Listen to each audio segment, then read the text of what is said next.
everyone. Sorry about that late start. Had a bit of internet problems, but just as I was about to tweet out about it, they got fixed. Welcome to this week's episode of Roll Performance. One second. Ooh. The cold's not agreeing with me this year. We don't have Angie as of yet. She will be on her way. We're just kind of playing by ear right now. So we're just going to continue, and when she appears, so does Akris. As of the last night that the players were on, they why did it no? At the last night that the players were awake, they had a ritual happen with Little Norik and Dante. There was a flail snell they had decided was going to become their newest meal ticket, and just all kinds of fun and hoopla. Gario and Jay are now here and alert to react to what is going on. This should be fun.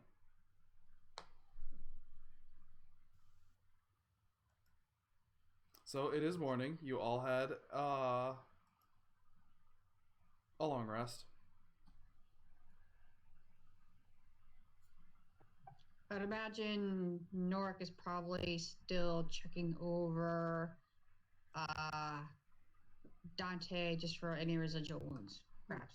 Dante seems a little sore, but otherwise seems to be doing fine.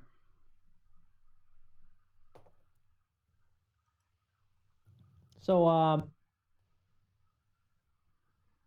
what's with the snail shell thing?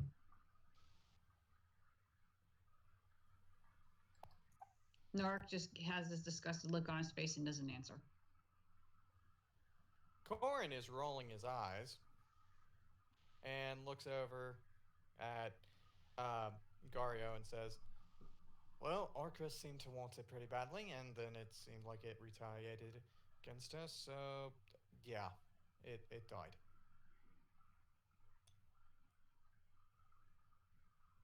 Also, hi, Angie. I open my door.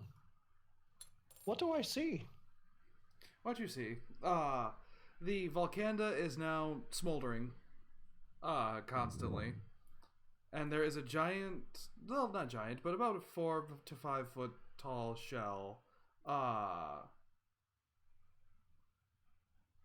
that is on its side. Seems to have come from sort of like snail-like beast.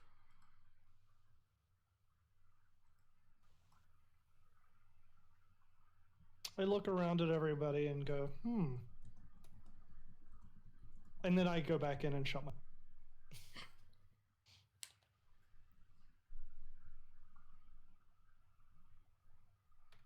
Sounds about right.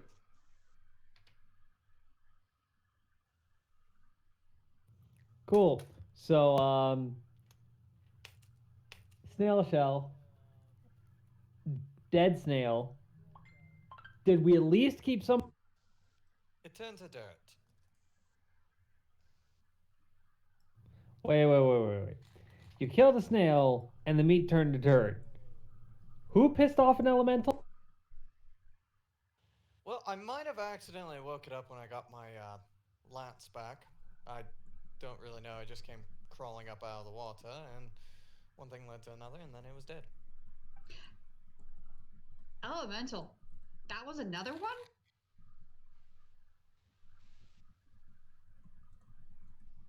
Is there some crazy reason why every time I wake up from a long nap, you guys have decided to piss off something from natural causes? Well, I think this time it was because it was worth a lot of gold.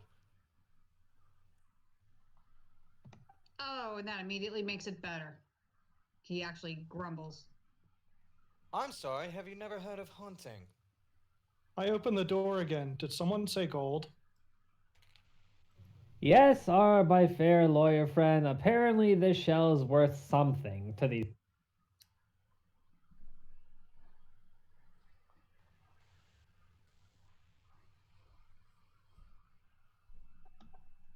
It's a flail snail shell. It's a magical thing. It tends to be about 5,000 gold at a time, but apparently these things I did not know were elementals.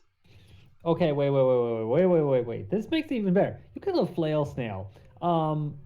Just to enlighten you guys, yeah, the thing's magical. Why are we turning this into a shield for Numbnuts the fighter over here? It can be turned into a shield. Do none of you guys understand? Oh dear God. You don't really see those up where I'm from. I wasn't involved in this. I wasn't either. I wasn't involved at all either, but I do know what that thing is. I am still very confused of why we pissed off an elemental, but that thing is worth a fair amount of gold, but that makes a really excellent magical item if you can, well, find somebody to actually craft it. But that's not. Nork, you can if you look over, you notice that Nork actually has his face in his hands. He's like scrubbing his hands over his face. Correct me if I'm wrong. Didn't no, I know Norik readied his crossbow, but did Norik fire his crossbow or cast any shells at the creature? No, but he did a bed by coming over and healing me during the fight. After it hit you. Yes, but you still took part. You're an accomplice. You're an accessory. Just curious, making sure. Because I remember you had Dante hold off. Yep. And then Dante ate the leftovers. Can I So- roll a I don't know, intelligent to see if I know if this creature, if something likes this creature Is something like this creature what? likes this creature a lot for some reason. Okay, you could try. You know, are they like pets? Yeah, you could try.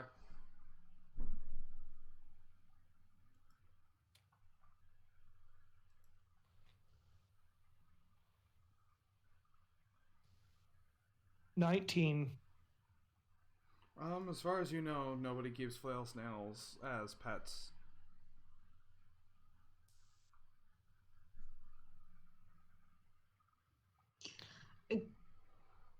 Sorry. Aren't we in the middle of nowhere? Nork lifts his head from his hands and said, I knew there was something about that thing that felt familiar. I should not have let you two kill it. Well, Yes, you were going to stop two people when you can't even stop me from walking up a bridge. I just want to point out that if this thing is as valuable as you say it is, you've just painted a giant target on up. At Man, least man. somebody else uses their brains. I could always take the tarp off the crystal that I ripped out of the ground and put it on the shell instead, so it just looks like spare wagon wheels or something round. I don't know of wagon wheels that are 3 foot wide. Remember, Dante was able to crawl inside of this thing. We can still cover it.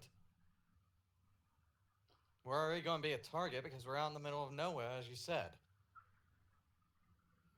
I mean, if you guys haven't figured it out already, we've been a target this entire time. We've been attacked by stray bandits, bandits in the desert, monsters, snakes, spiders. At this point, I think we're a good enough target that we're just going to get attacked anyway if we're worried about that. Well, here's the thing. Even people that would not normally target a caravan, if the caravan's carrying something worth, what did you say, 5,000 gold? They'll target. Yes, 5,000. Oh, I should never have opened my mouth.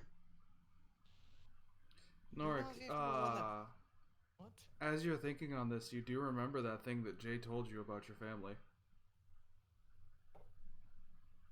Wait, Nate, or Jay, what was it you said about my family? They know they seem to have something else that makes them operate besides compassion.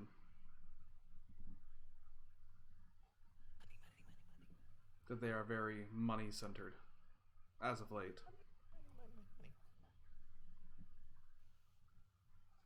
Roll me the coins. Okay. Time to make it hail. Just, interesting thought. You point out the creature's worth, and now something is dead because of you. Oh, what did I say about your family? Something to the effect that they run a medical rack. High deductibles and whatnot.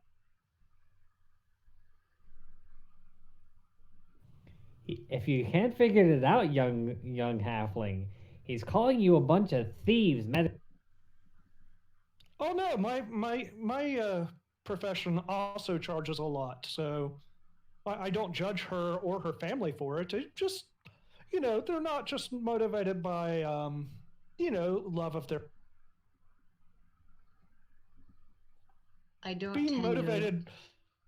Being motivated by money, well, that's completely fine. I don't have a judgment. There are others who do not work for the sake of money. I am hopefully one of them. Your armor says different there. He looks down at himself. What armor? He pulls his robe to the side, and all you see is just really rusted chainmail.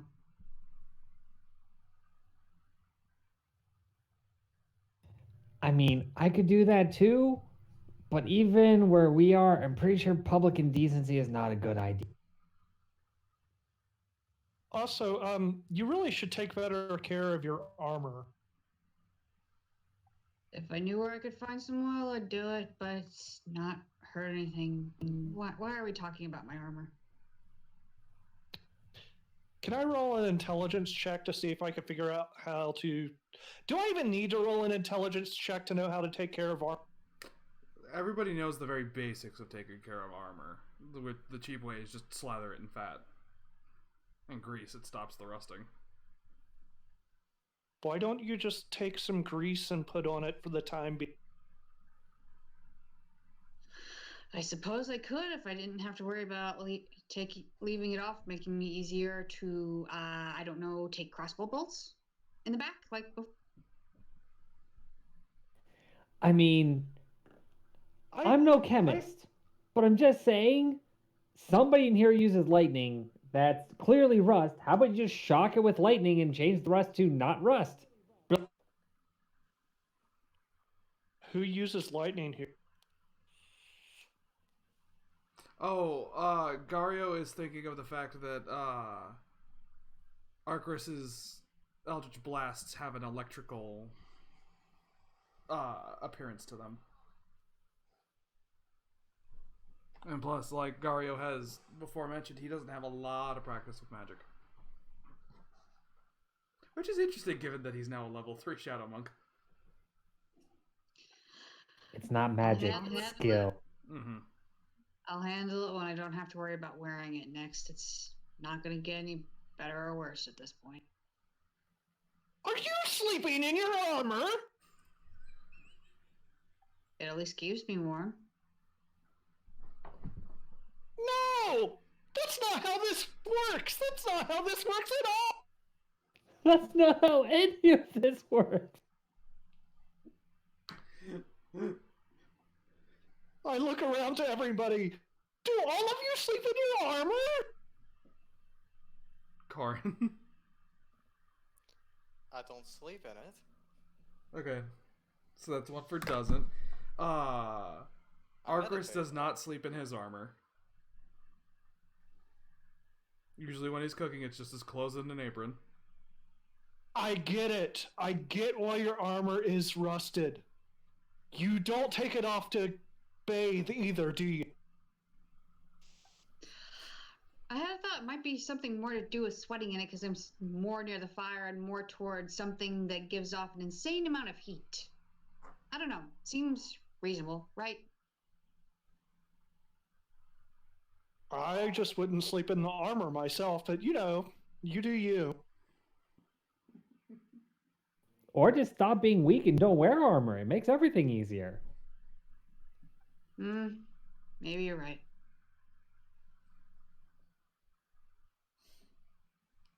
I also don't think that's how that works either. There needs to be this happy medium of wearing armor when it's appropriate and not when it's not.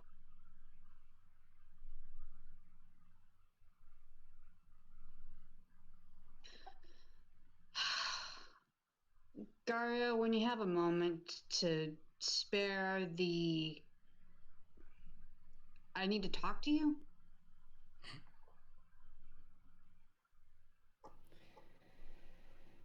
I'm really worried about you making that statement. What do you need? He'll kind of point a little ways off. It's like, come with me. Okay.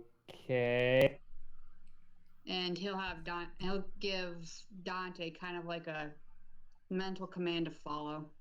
Okay. Yep. Gario just kind of stops and looks back. Oh, that's what you did. What the hell was that? I was first on the crystals and then not on the crystals, and then I was nothing, and then the crystals came back, and then he's actually he's got a very, very confused look on his face. And then after all that, I was able to at least communicate a little more with Dante. And he's more powerful, I guess. I don't know. Clarification for above table. Is it psychic link or is it just better understand? It's an empathetic kind of link. Dante doesn't get much more than like 3-letter words, but he gets feelings. He gets, like, say if they're trapped in a room with a door, if he gets the feeling of escape, then he'll realize they need to get out. Copy. I was just making sure. Yeah, it's that kind of thing where they feel energies.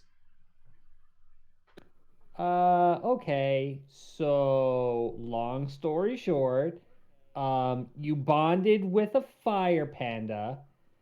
No, good luck. With fire panda, I think part elemental. This.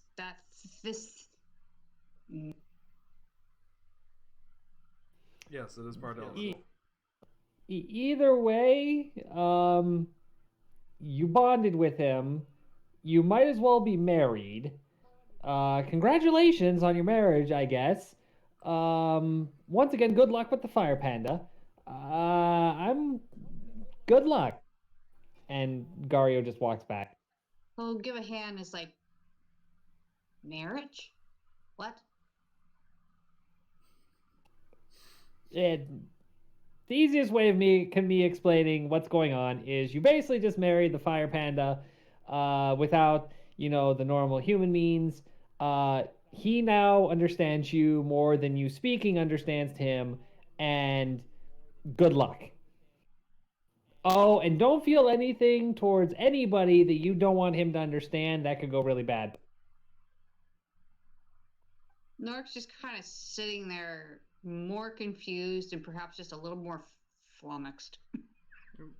So that reminds me, Norik, while you were sitting there upset with Arcus and Corin, did you by chance take a moment to look at Corin and think about just how upset you were with him? I think I looked over him and was more like, I'm more annoyed than much else. That I kind of let it happen. Even at the part where you said I shouldn't have let you kill it, there was no regret, there was no rage, not even a little bit? There was regret. Okay. From now on, Norik, just imagine it's like a Telltale game. You'll just get Dante will remember that in the corner. Okay. Corin?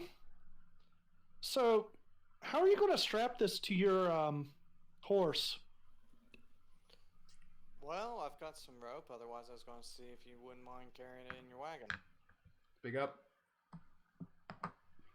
I said I've got some rope. Otherwise, honestly, I wasn't thinking about much of this. This was mostly Arcus's idea. But I was going to see if you may be willing to use your wagon.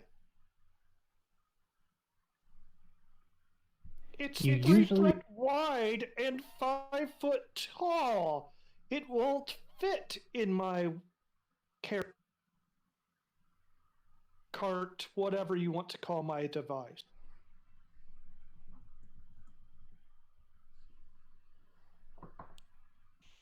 Do you want to strap it to the top? Wait. That's a great idea. Put the snail shell on top of the cart. We can use it as a hat. It'll be great. I will again say the shell is very rainbow pearlescent. It will be a beacon. I mean, if we put the tarp on top of it and strap it down securely, I mean, as long as your cart could hold the weight, I can get it up there. Nora comes back and you just hear from from out of the corner of his mouth, you might as well cut a unicorn's horn off and strap it to the top. Wait, we have a unicorn horn? No, That'd be worth a Oh. lot more gold. I don't think Corin would know that. Okay, if At this point, he's you're just going to trying to- kill a unicorn, then I'm going to go ahead and leave now. I'm not actually. I have going no to do intention it. of killing a I was trying to make unicorn, the point. Jay. You're the ones that brought it up. I went inside, came back outside, and now there's this damn shell. So for all I know, the next time I go in, as I open the door and close the door, I open it again. Oh, look, you didn't kill a unicorn this time. That's good.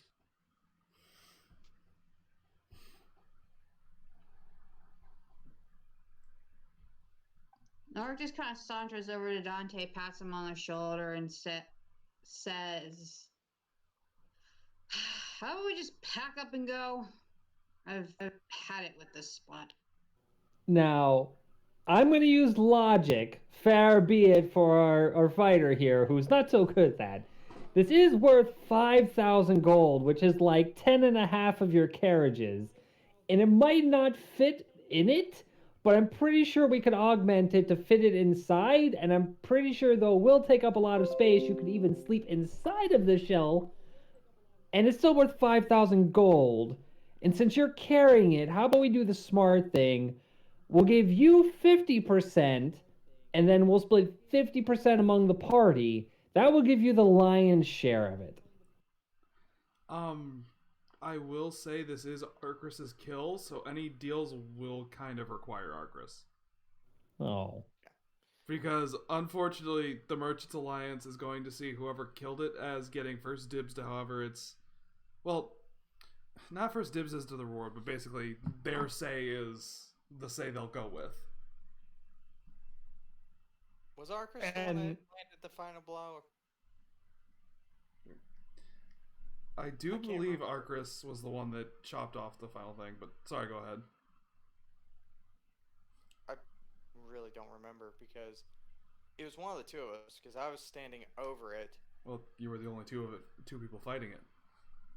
Yeah, I just can't remember 5 flails. That's all I remember. Yeah, I know I took out, I want to say, at least 2. But I can't remember which one of us got the last hit. Anyways, if anybody was watching last week, if you could let us know, it'd be much appreciated. What's funny is that offer was not actually suitable for me. I was thinking that as the person carrying the load, I would get 75% of the proceeds. Okay, I don't know much about economics, but I know that's not normally how it works. I mean, usually how it works, no matter how much I hate to do it, is the person who's going to carry the load or kills the load has the lion's share, and nobody talked to him about it first. I'm calling 75 as a little steep, even by my blood, but he's got a point. I'm just gonna sigh, walk over, and take the crystal off, first of all. Unwrap it, set it down, walk back over to the snail shell, try and cover it with the tarp, and wrap some rope around it in a secure fashion and just tie it to the back, like to Flint, so Flint can drag it. because I saw this fucking shell break through stone or crystals. I doubt getting drug on the ground is going to damage it too much. May I at least make a suggestion to put it on some kind of sled. You could probably just cut down a tree or anything else than just drag it on the ground. I'm just going to turn and look out across the field of jagged spires of crystal and go, what trees? AKA to every player out there, Gario was not around during last session, so. I know. So, well, for 25%, I can tell you how to do it efficiently. Actually, do I see another crystal the same size as the one I ripped off the ground? You could find one around the same size. Great. I'll go try and find that, and I'm going to try and rip it out of the ground. I'll enlarge if need be. Okay. Go ahead and roll me an athletics check.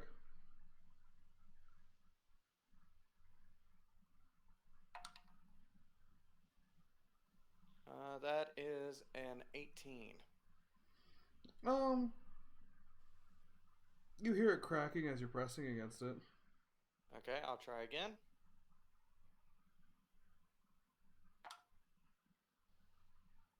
That is another 18. Alright, this time it cracks. Oh, wait, I got advantage. What the fuck am I doing? Why did you have advantage if you didn't enlarge?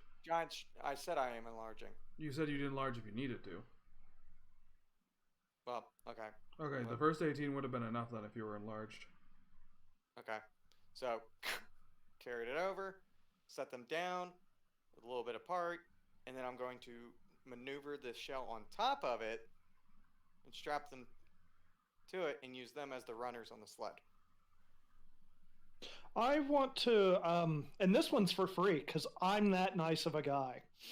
I want to point out that crystals don't make good wheels. They're not beam wheels. They're, like I said, runners. Yeah.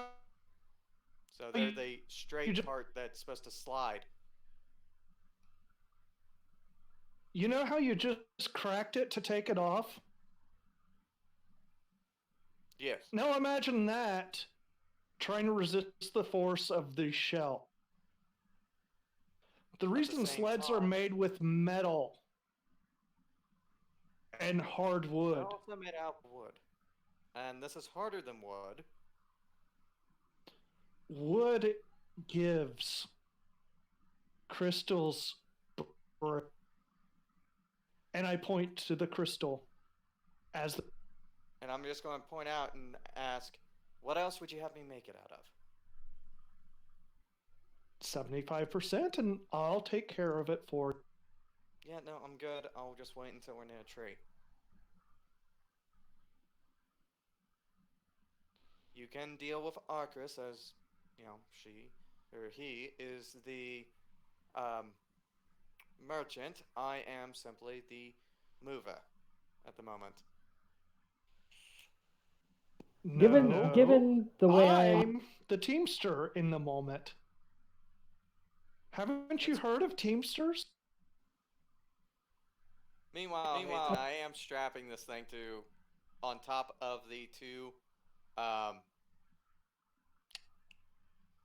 chunks of crystal and hooking it up to Flint. Okay. Nora is like flat on the back of Dante, and he's, basically prone on Dante's back. He's just muttering to himself. It's like, I don't do this. Like laying face first into the fur, or laying on his back? Okay. She's being a bear rug on the bear. Yep. Yes. Okay, so how far will this get before it breaks? Who knows? It's probably going to suffer quite a few chips and everything else like that if it doesn't have at least a sled under it. Yeah, that's what it's on now. Oh, you made a crystal sled? Is it? Yes. Basically, I made leg runners. Because I remember you saying these crystals are resistant to non-magical damage. So, my thought process is, they're resistant to non-magical damage. So, being just used to Okay. drag something. Are you tying the crystals to the shell? Basically, what I'm doing is I'm using these 2 crystals, Mm-hmm. and then I'm laying it atop of it and strapping it Sideways? basically around the point. I'm asking how this is constructed to let you know how far you're going to get. So, it is strapped sideways with Okay. it wrapped around the front points so that the rope isn't being dragged. And then ran up to Flint so that when it's drawn, these 2 crystals are being dragged straight forward. And this shell on its side is sideways against the gem, so it's moving both on its side and sideways as it's going forward, right? Or is the tip like pointed towards Flint's ass?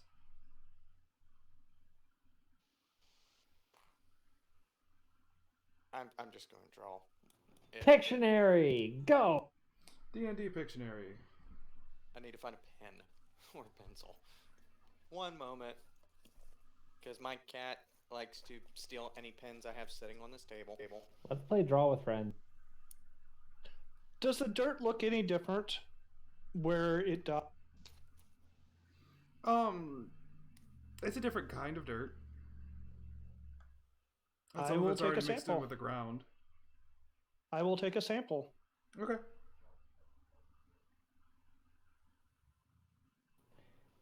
What Okay, kind so of go ahead, elemental Robert. look? But, so, these are the 2 crystals, right? Okay. So, it will be laid similar to this on top. So it's flat. You know, Oh, so the shell is standing. I thought you said it was on its side. instead of being upright like whenever it was on, it's going to be the same way as when I tipped it over onto its side. Okay. It's going to be laying across them. Okay, I So thought you it's just drew a circle evenly- over top like it was sitting on them. No, so think of it as equal weight distribution with, the middle point, and it's supposed basically the shell isn't touching the ground, and it's just being pulled straight forward. Do you have proficiency with land vehicle? I grew up in the mountains in a snowy area, helping move camp from point to point. I'm pretty sure he's had to lead a horse-drawn sled. I'm not actually driving the thing. I'm just saying, pull! Also, that's he's what not I really a- was- So, rigging it up is And yes. actually required that.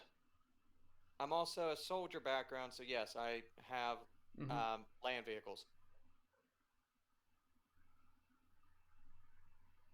I was gonna say I don't really call this a land vehicle anyway. I think this would be more on type of makeshift piece of shit. He would basically be able to tie the ropes to it correctly and everything like that. They'll just have to see if the crystals survive, and if the shell breaks, the shell breaks.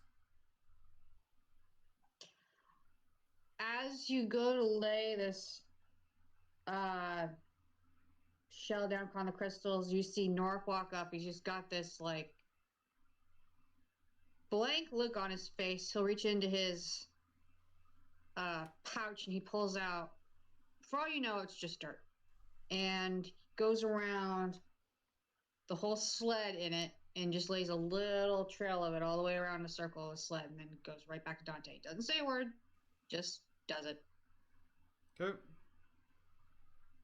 I'm also going to turn to Gario and be like, would you mind using that self-tying rope around this as well? I have no clue how I would do that, but I don't care. Here, you take it. Do I have to attune to this thing to get it to work? No. Okay, I'm just going to tell it to tie itself to the crystal and the gel. Because it's magic, so it should be resistant to drag damage. Okay. Poor Uh, assumptions. You said to tie the shell to the crystals? Reinforce the other ropes. Oh, reinforce the other ropes. Okay, making sure. Process takes about 10 minutes just because of how slowly the rope goes, but it ties up what it can. Alright, let's see what we can do. I mean, if nothing else, the thought process is sound. I'm saying that above.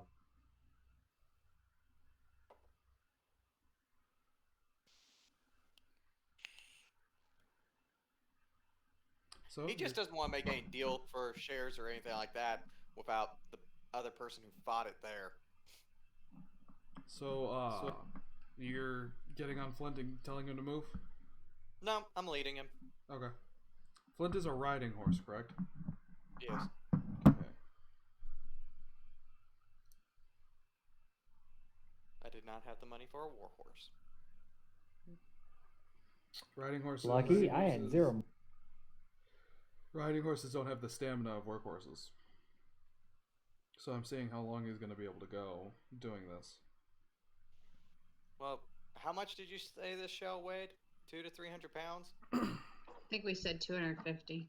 Yeah. So that's close to how much I weigh in armor. Right. So, and he But you're could not carry- also 2 crystals being dragged by the waist. valid. And not I only mean, that, really, no matter what. you can do your own balancing. This thing starts to tip, it takes the horse with it.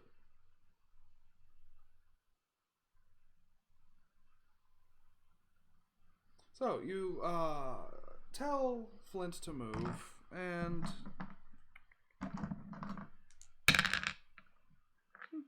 everything seems fine for right now. It's not.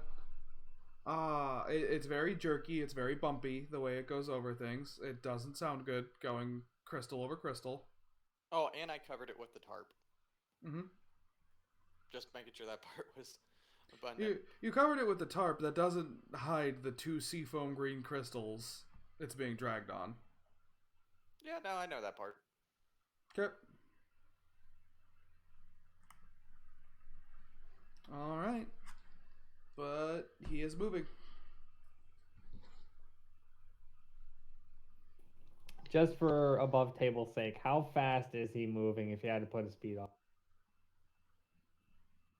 We'll say 20 feet per round would be his Okay. speed.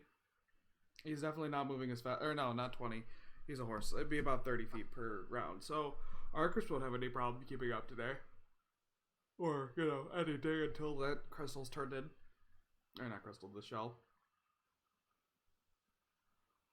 How far away from any town? As far as you know, the town you guys came from, was the only town around. There don't seem to be any other towns or anything like that on the map. But then again, the map's already been wrong because this area wasn't on it. And we're like a week away from town, Yes, already a week out. and we have to go another week. A week and a half, another 2 weeks maybe. But we're And that's moving just at to the get same there. speed we already have been.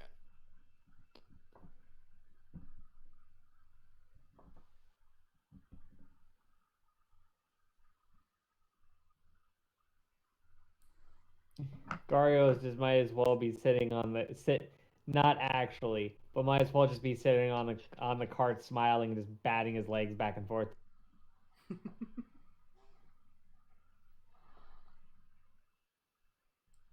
Nate, are you there? Your video's frozen for me.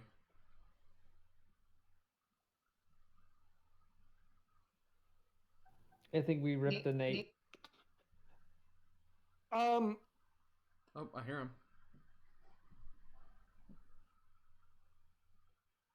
Nate, if you can hear us, speak. Speak, let your presence be. Uh-oh, folks. I think we broke him. Sometimes the real world just sucks. Yeah, This is why you don't try and push a 250-pound snail shell on a dude's cart. It pisses him off. It pisses the internet gods off. This is the internet. There's not much that actually pisses it off. Well, Everything's on the internet. well, good thing I have the 3-person setup ready just in case something like this happens. Well, wait a minute. Oh, but it was not needed.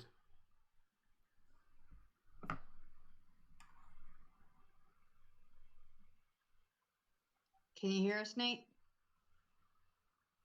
Welcome back.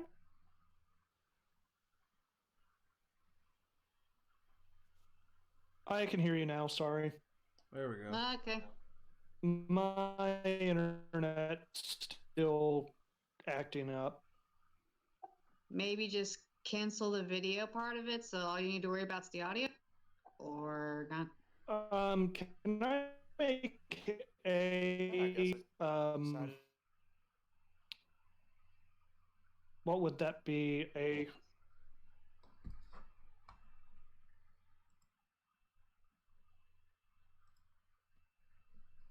Can you all hear? I can hear you Uh, fine. Yeah, I heard you say, "Can I make a? Oh, what would that be?" And then it stopped.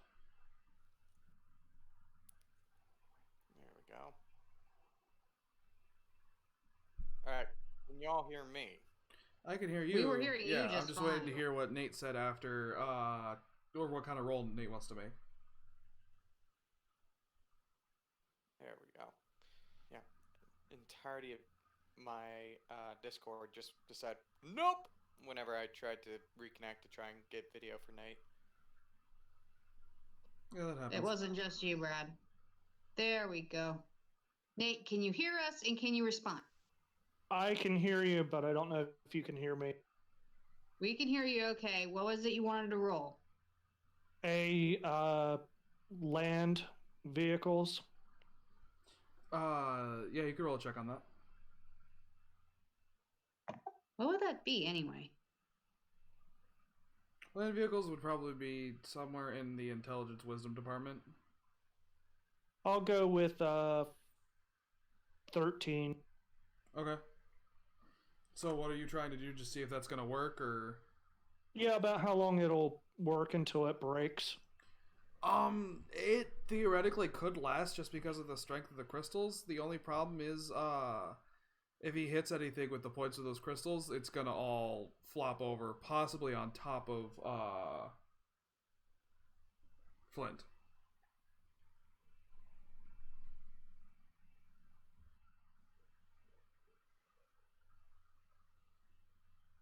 Okay, I might not agree with the whole thing, but I can't let an animal die because of stupidity.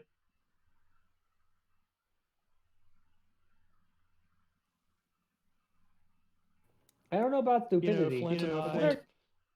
Flint and I have had, we've shared some fun times together. He helped me once, and I tried to help his owner, and then his owner managed to somehow fuck that up too. So I've kind of learned that Flint probably just tolerates his owner. I feel for him. Put it on top of my cart. I'll do 40%. 60 for everybody else. At this point, Norik is seething mad, and he just hops off Dante. He actually takes his coin purse and just throws it on the ground, spills all of what he has left and money on the ground. Load it up. I don't want that animal getting hurt any more than I want any of you getting hurt. Let's just get it on our way. Or maybe be smarter if we just pick it up on the way back, so then we don't have to haul it 5 weeks instead of just another one going back the other way. I'm already picking it up and putting it on top of the wagon. You're still enlarged? Yes. Okay. I'm using that as long as I can because I only get 2 of them a day. Alright. So you pick it up, go ahead and put it on. So who's going to contribute rope? I mean, we've already It does got the have to rope. be untied, so it is untied, so that rope can be used. However, the magical rope will not budge off of the other ropes. You can get the crystal out, and you can get the shell out, but the rope's going to remain connected until you command it to release. I'll tell it to release and then help Okay. draw it off. All right. So there's 100 feet of rope. Yep.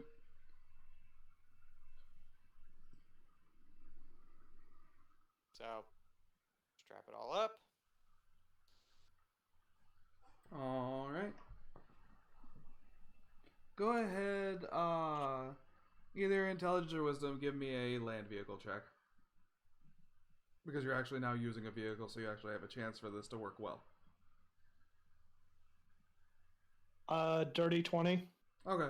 Overseeing the way he's setting this up, especially in his enlarged state, you're able to point out the flaws in the system and make sure that he's able to strap it on correctly so you don't lose your cart.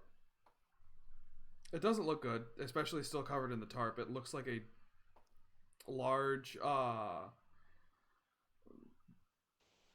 like grayish cone on top. Kind of like if your cart was making sure that aliens couldn't read its mind.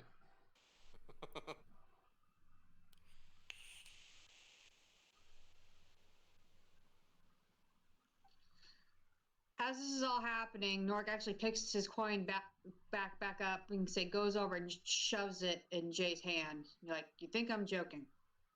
And then walks away. Back to Dante. Oh no, you weren't part of the transaction. Take your money. I want to make one thing He clear actually still. turns around and his face is like enraged, like, I don't want. He'll point up at the shelf. Anything more to do with that. Okay, I guess that you get the 20% that would have went to him. Right? I still want to make something clear because I still think we're putting the cart before the horse. No pun intended. However, has anybody actually talked to the person who actually killed the thing? Well, that person's about to show up, so that's the only reason that hasn't. No, I'm just stipulating the fact that we've all made a deal based on something that's not ours. As much as I am a nice, worldly trap. Valid. I can't remember if that discussion we had was supposed to be in-game or out-of-game. I think it was partially during the end of the last session, but I can't remember. I think you two said you were going to split the cost. Something. I don't remember. I don't want any money at all. I didn't want a part of this. I am just saying that the thing's worth 5,000 fucking gold. Why leave it? Listen, guys, this is worth. I don't want any of it, but this thing is worth way too much gold to leave behind. And we're saying he turns around and just gives Corin a bland stare. What town are we going to sell it in? Who knows? But at the very least, we can have Philippe store up for us. And if nothing else, because, I'm not the smartest person in the world, but I know what that shell is. I'm pretty sure it can be broken down into a, some kind of magical element that somebody would want. I'm not 100% sure, but that's also an option. I'm going to go ahead and throw the DM line. You guys do have two... Oh. Hey guys, look! Yay! It's my wife. She's not dead. Oh, hi. Hello, everybody. And Hello, apparently hello. she comes bearing. I know, she's feeding me. And she It's comes great. wearing better gifts. Yes. This is the greatest day of my life. You're welcome. D&D and Taco Bell. They're just discussing what to do with your shell. Being that I it's a already mini know what to do. shell, we- Arcris is about to wake up and come out of the tent. That's how you're being introduced. I can't Bearing breathe that on in mind, shall we pause to get Angie situated, perhaps? Yeah, that's probably the best bet. So we're going to take our break a little early. Get everything set up, make sure everything... Well, we can't make sure everything looks right till we restart, but we can at least get her in. So we shall be back 10-15 minutes. See you guys later.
Hi, and we are back. I have to rename some people, but also on that thought topic, thank you very much, Sacred Circle Studios, for the raid. Sorry we weren't here for it. My wife had just gotten back and we were about to add her into the call.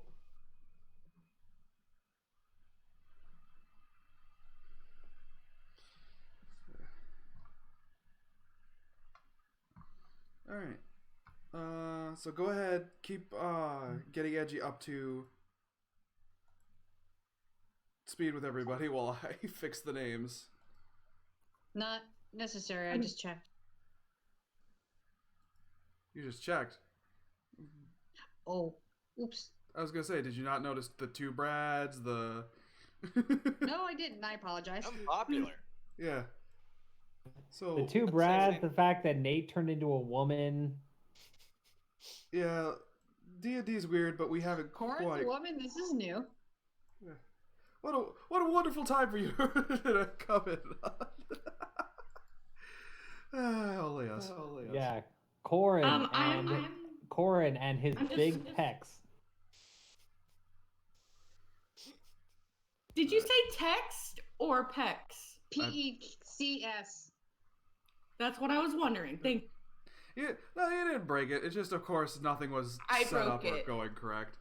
Yeah, my wife broke it. I broke it. We'll say that.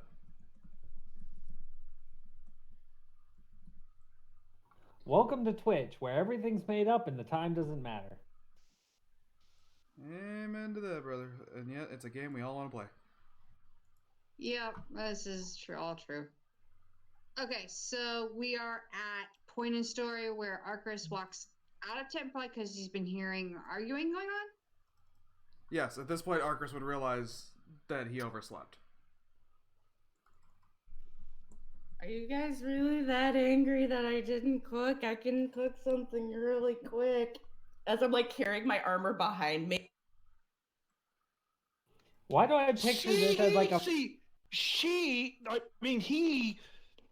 takes his armor off at night. Yeah. It's not just... Well, I Why don't. wouldn't I? He is a little bit perturbed at the fact that the young halfling, for some reason, wears his chainmail everywhere. And I mean everywhere. I mean, I have my axe with me everywhere. That's also weird. Not Let's really. just put that down on a separate fact, considering that your axe likes to eat gold.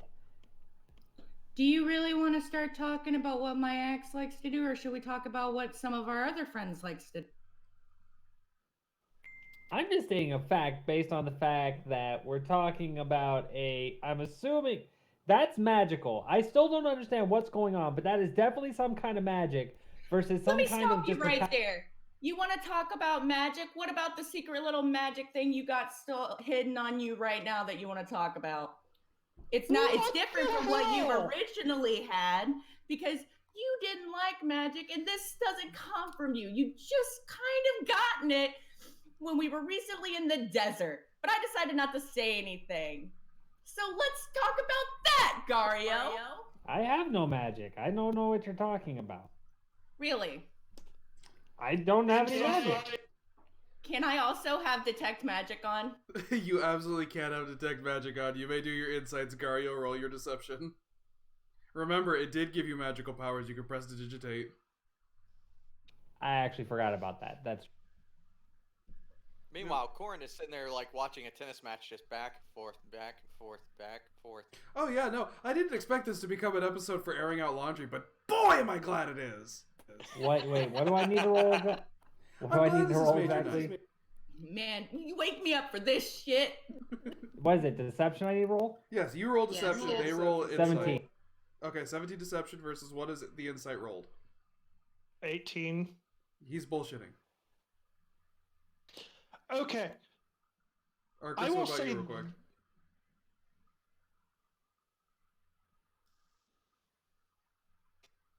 Okay. Right as you're taking a bite.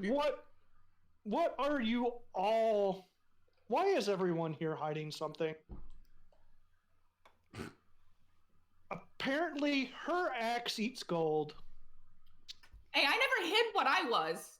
Nobody asked. Oh. I wasn't saying anything rude anyway. I was just saying that the magical axe is a little bit different than the physical chainmail, which is. I'm just saying that I didn't realize the axe ate money. It's not really up to me, but that's on you. But it's I still mean, weird. Does the axe The do axe other is things? a literal being. I'm gonna incite that one too. It's not It's- deception. It's So magic. you do realize Arcus is telling the truth. Like, Axe is sentient, Jay. she's been with me since I found her. I couldn't get rid of her even if I wanted, and I don't want to. I mean, Because if Okay. I did, I wouldn't be me. I am only me because of her right now. I'm no wizard, but I'm pretty sure if you didn't figure out that this thing was some kind of magical creature / being by the fact that, I don't know, it opens its mouth and spits and eats things? When I found it, it was not around any. It had actually a complete patched, completely empty of anything around it, with nothing moving, and I was being attacked. So please tell me where I had the time to think. Again, I'm not badgering anybody. I'm just stating fact. I living with my choices, we living with yours. Yep. And you are going to be living with yours, just like I am with mine. And Arcus- now, Oh, go ahead. now I want to know what the little thing you're hiding is. Arcus, by the way, what did you roll on that insight? And yes, you do detect that a strange magic on Gario, but you don't know what it is. I mean, I didn't realize I above was table. rolling insight. Still the only thing she should be able to actually see, unless from what you told me, she has some god level freaking There is no magical god level. He insight. said- I rolled a 21. He said he could hide himself. Then he said, you know what? Let me give you a little magic. That's right. So I'm giving off a little bit of magic. I Yeah, get it. you are giving off the magic, not the item. I got. I have a rhyme and a reasoning to my things. Yep. 21, he's bullshitting. Yeah. So try to call me a liar again. I didn't call you a liar. I actually do not remember in the last any amount of time ever calling anybody here a liar. Quite actually. Neither here nor there. This whole time, Norik's up on Dante's, got the map spread out, with compass up, and he's just getting bearing. He's just completely kind of shut everything out except figure out where the hell they're going next. Now, So while as you this- guys are figuring that out, I'm gonna get ready. I just start putting my armor on. So this human stops arguing with the elf as the halfling sits atop the flaming panda.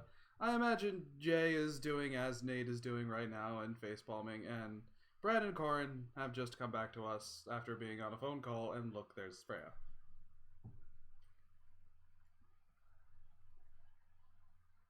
The cat always watches, folks. Get near. The cat will always Nate be was- watching. Nate said something about wanting to discuss with me something before he got interrupted. Oh, sorry. Go ahead. No, Jay just kind of shut down at this point. He's just, nope. He's just ready to go. That's it. Yep. No more talking. I'm done.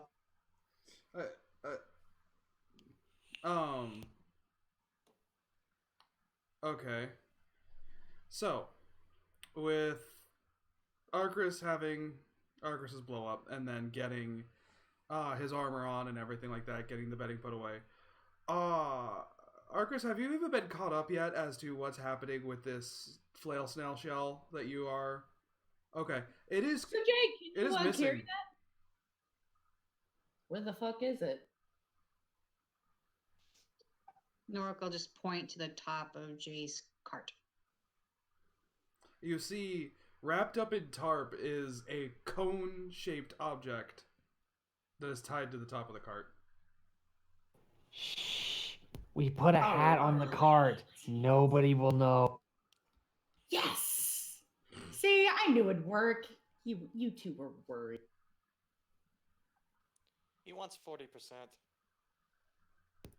But Norik Fuck doesn't you, want I'm his getting portion. more of it. I'm the one who wanted to do it. I had to talk you into it. He doesn't mean himself, he means Jay, he. Wait, Jay, you said Jay Jay wants 40% for lugging the bastard around. Yeah, for using his cart to transport the crystal. Norik doesn't want his portion, so we could just give it to Jay. And you because- said yes before even asking the other associate and then tying it on and agreeing to the deal.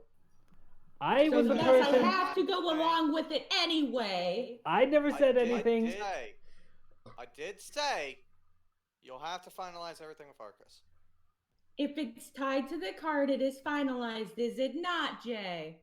I mean, I could take it back down.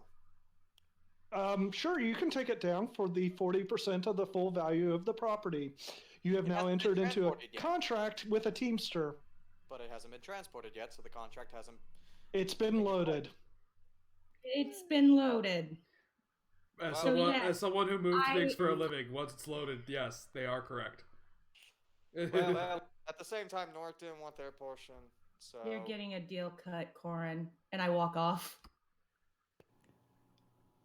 I want to make this clear. I didn't want any of the money anyway. I don't take blood money from elementals. Usually winds up with people dying. That's fine. If I I'm die, going I to lived in take- life. Insight on that very specific comment he just made. Okay. I mean, it's not a lie. I think he's excited to see if you have certain elementals in mind that could do this.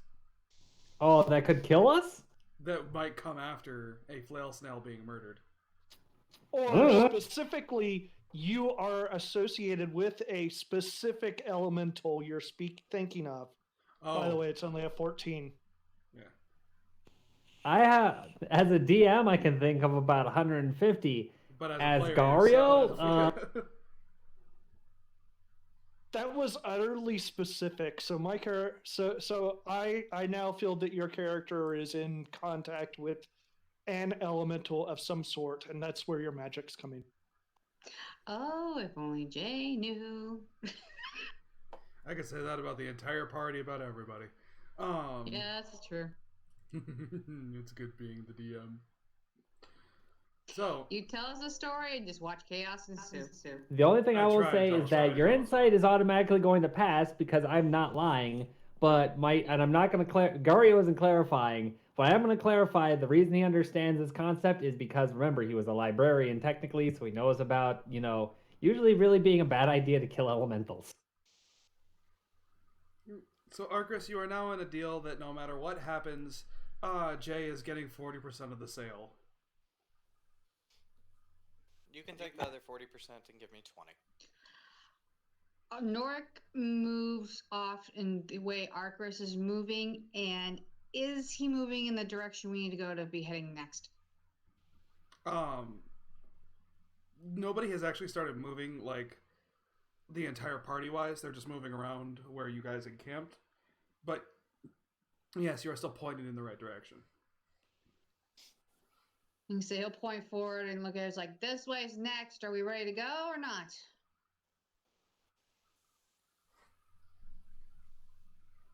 I'm ready.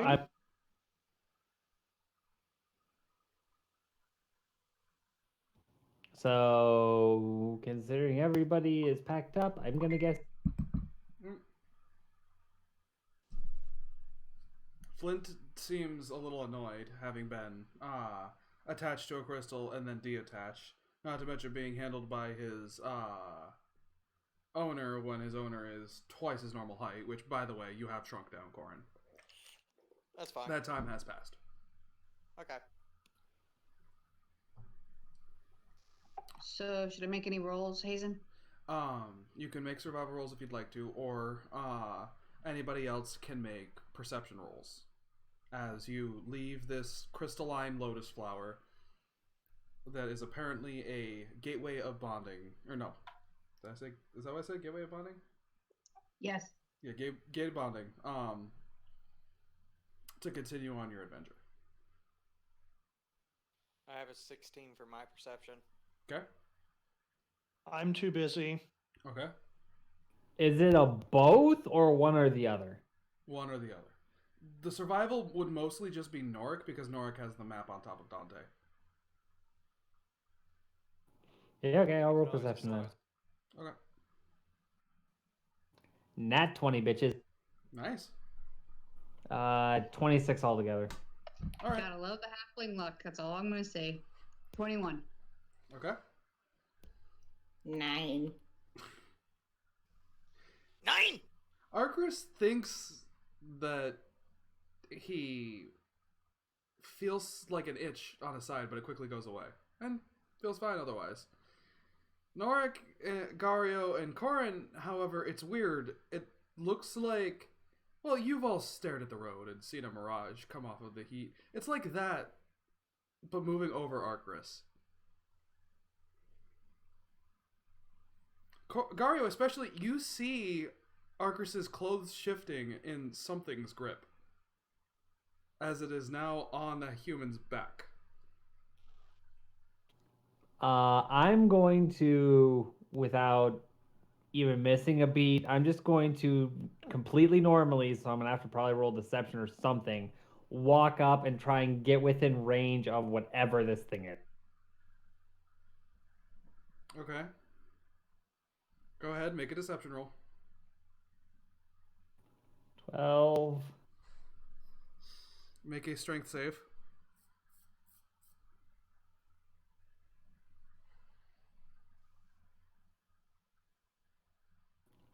Six.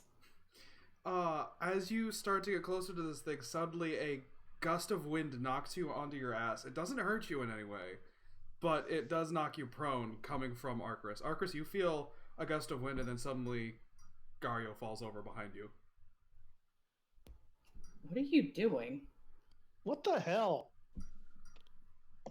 Does Nork see this? You see the wind pick up and Gario fall over. What are you doing behind me?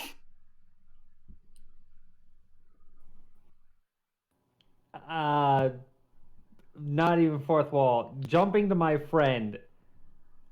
Do you know? Because I figure you know. I think you have some idea. Some idea what? That you blew wind or something at me and then you're on your ass? I'm talking to my friend. Oh, sorry, my bad. Yeah. Brendan head.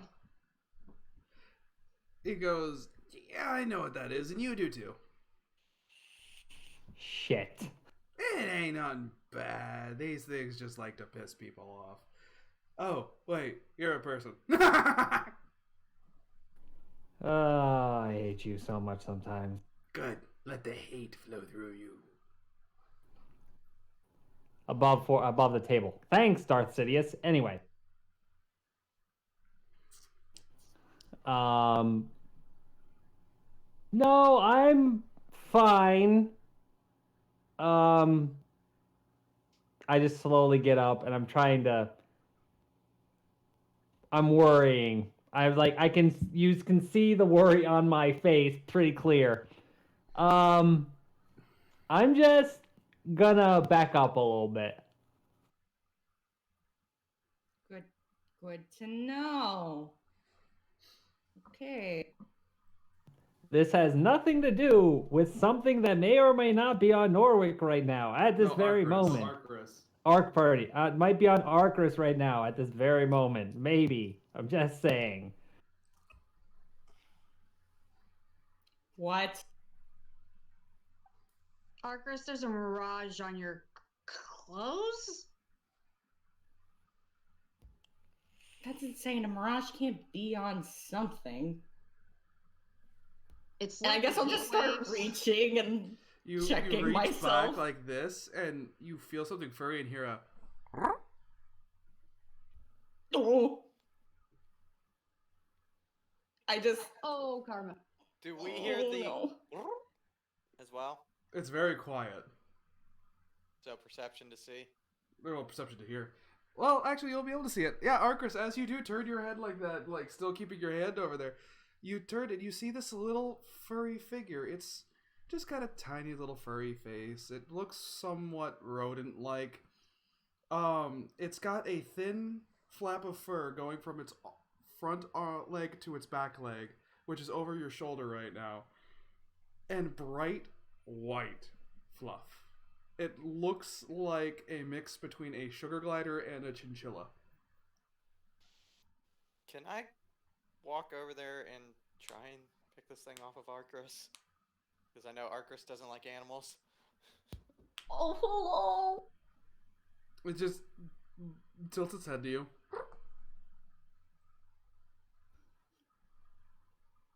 You know, if this wasn't terrifying, you'd be kind of. Don't you, Lord? Hazen, can I try an animal handling to try and get this thing to come off of Arcris? Like, I'll hold out my arm and everything and just like, come on. You could try. Sacred Circle Studios says pet it. Do you pet it? Arcris has a terrifying Just fear poke. of animals. Yeah. As you move over it, you touch it. It doesn't seem to be bothered at all. It seems fine with you touching it. As you press your fingers to the fur, it is very soft. Dirty 20 animal handling.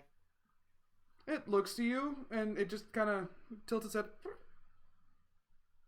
And then it looks at Arcris again, and then it just kind of sniffs at the air and looks down at Arcris's ingredient pouch.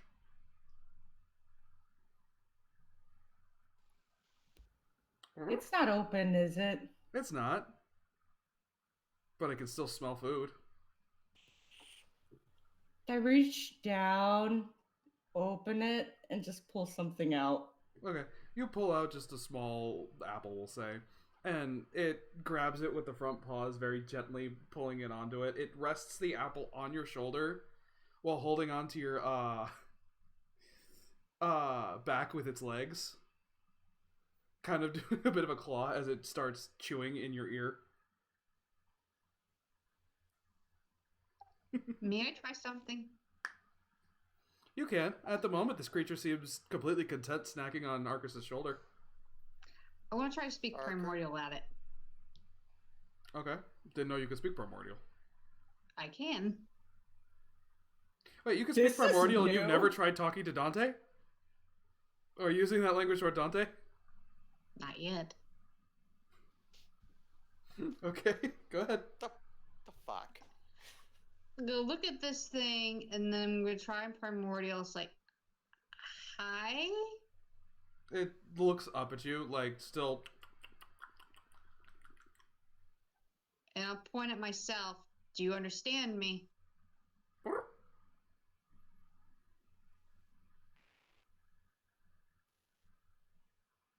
If you can understand me, can you? If you understand this language, can you move to your perch's other shoulder?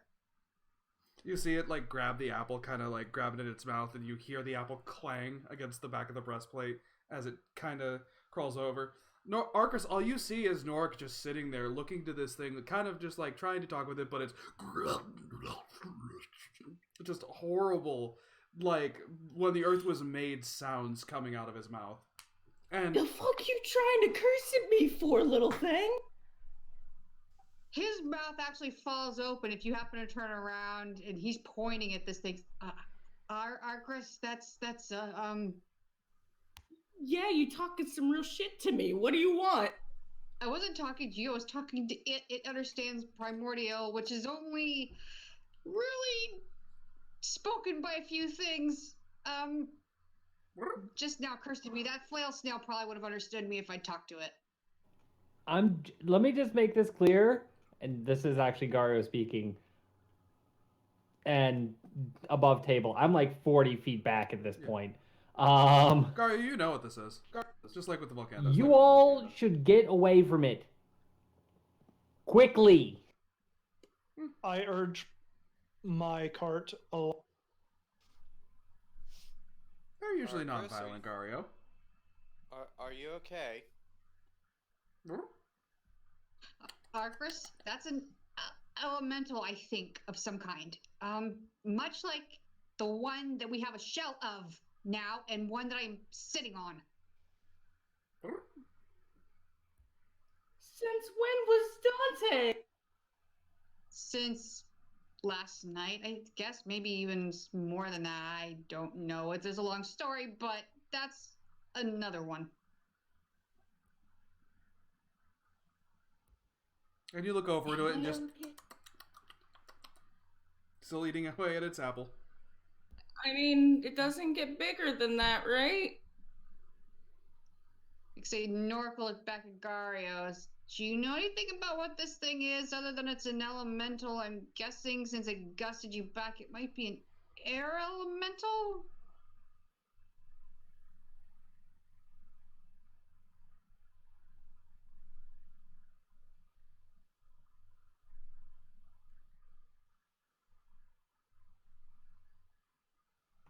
I'm honestly trying to find the information on it.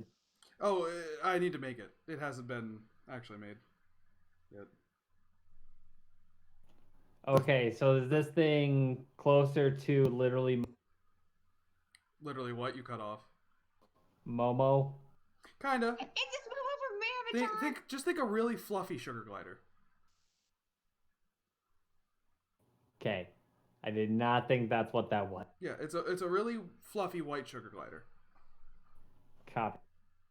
Oh, never mind. We're fine. Kind of. Don't piss it off. And how do I do that? Just keep feeding it, maybe? I don't know. It seems content. Like I have to do hang to out. everybody else here and their animals. Fine, another mouth to feed. Can It I do an seems animal content for the moment. To be Since fair, I know what I don't always eat what you make. It's a shame too. Make enough for you. Since I know what this is, can I do an animal handling check to call it over to me and have it rest on my shoulder instead so freaking anaphylactic shock over here can stop freaking out? You could try, yeah. I've already sucked on 2 rolls. I'm due for a good one. Fuck no, I'm not. 6. Okay. The glider actually does. It drops the apple core once it's finished, and it glides over to you, Gario. At which point, the snakes that you have go, and it goes, flies back, and then immediately back to Arcris, clamping on the shoulder. This creature seems actually more scared than you do, Arcris. Is that even possible? You have snakes?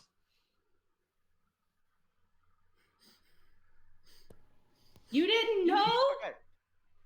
Wait, No, I sleep in my cart. I leave everybody alone. Hazen, can I ask a You question? told What the did he roll? animal fearing one first. Hazen, what did he roll? He rolled a 6. And he got it to go to him, but my dirty 20, it just looked at me. It doesn't want to Yeah, go to just- anybody but Arcris. Well, it 2. is By the way- terrifying. It's terrified of the snakes. No, it's terrifying her. It doesn't know that. All it knows is it likes Arcris. Plus, I know what this thing is, and I'm guessing it has something to do with my monk background is where he's going with this. Kind of like the flaming... As it's chittering, like, excitedly and flies back to Arcris, as soon as it lands, I'm going to try and Primordial again. You might scare your perch. It doesn't seem to react to that. It's still recovering from its ordeal. I guess this is fine. I apologize, young friend. Not about my snakes, but about scaring you. Gario just hears. Also, I look over at Jay. I look over at Jay. Yes, I have snakes, but they're not just snakes; they're cobras, and I might have picked up the eggs of the dead snakes back when we were at that desert on the first trip. It seemed like a good idea, and they're very well to me. That's about it. Yay, everybody has a pet that's above table. I have I two. don't have a pet. I don't Me. have pet. I mean, you have a very unwanted pet, right? I'm a slave to this pet now. Yep, that's about to be what's about to happen.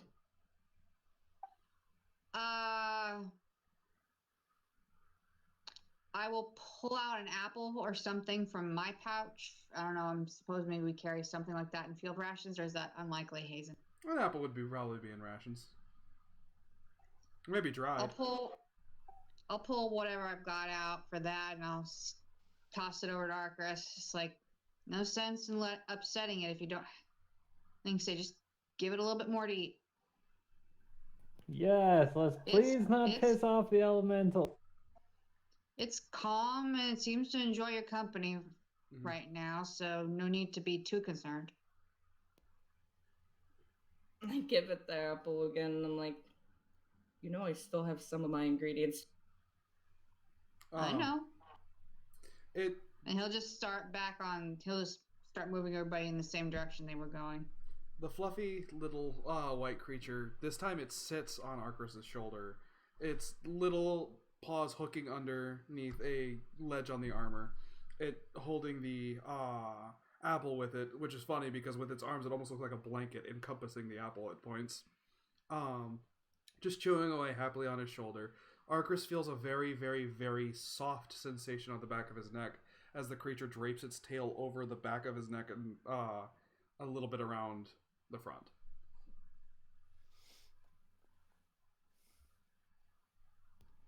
And I now have a scarf. Yep. Yay! I am fashionable. Yep. Sacred, since you are so kind as to rate us, and because you love the fluffy animals, not only do we have now the little sugar glider chinchilla abomination I've created, Norik has a now bonded half elemental called the Volcanda, which is a panda that has red fur where the white usually is, and very dark, pronounced black sooty spots. Norik's Volcanda, however, is now special as it looks and smells like it's smoldering.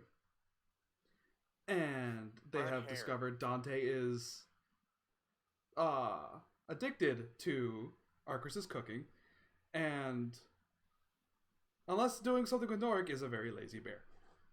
But he's a good bear, and he loves keeping Norik warm at night. And he now has an extra ability that hopefully we will get him to use at some point. Yep. Oh, and because Norik's a halfling, he gets to ride Dante into battle like a glorious flaming steed. I have a panda mount. How much fun! Yep. So, all right, with this new addition in tow, Arcris standing straighter and walking rigidly, rejoins the group as they continue on. This creature, after it gets rid of the apple, once again tosses the core, and it just sits perched on the shoulder, occasionally looking around. Every once in a while, it'll just kind of rub up against Arcris a little bit, and then readjust its fur.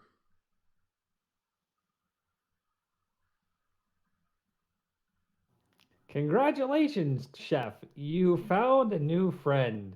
Wonder what it tastes like. Norik actually goes slack-jawed and it looks like Gario. It's like, I don't want any part of eating that.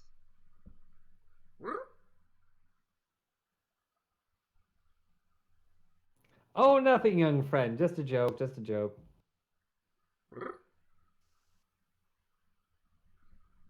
Please tell me this thing doesn't like Gario and just fucks with him. It would be a joy, wouldn't it? Oh, wouldn't it? Yeah, Gario doesn't seem like the kind to get revenge. Not at all. So, but besides that, you glean that this creature may have been hanging out near the area or might have been drawn to the area given the beam of elemental energy that had incurred the night before. Occurred, not incurred. But the trip starts off again. There's not really much in this area. There's no sign of the giant gazelle or the orc you saw previous to going through the Lotus. You saved the day travel going around that would go through, which has boosted time. Norik doesn't seem to think that that time was well spent. But you continue onward. There isn't much on the horizon. The Lotus will soon become another green mass behind you as when you first found it.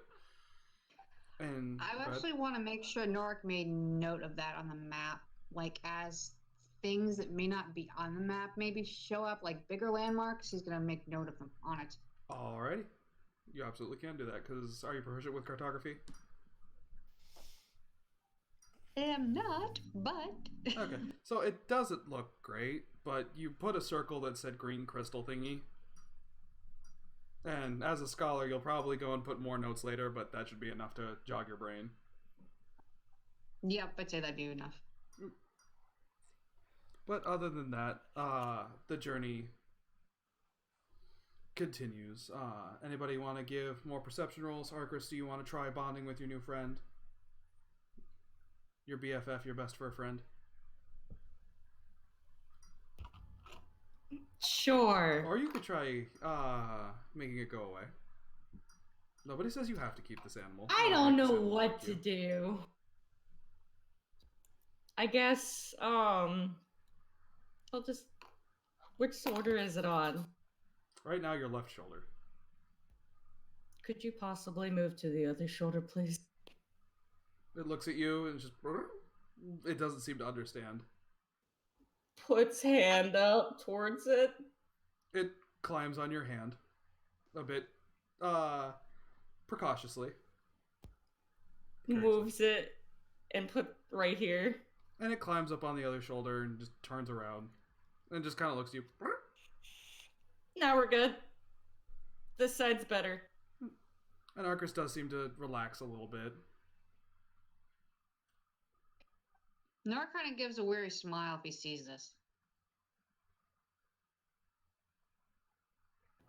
10 gold says she pisses herself before the next month. Arcris, you do know that this kind of creature will drive your sisters crazy when you get home.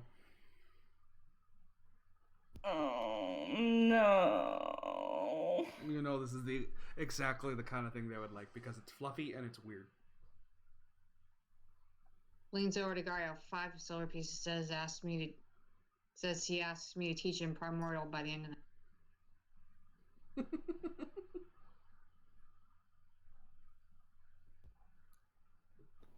Not gonna take that bet. Mm-mm. Oh, it's too good.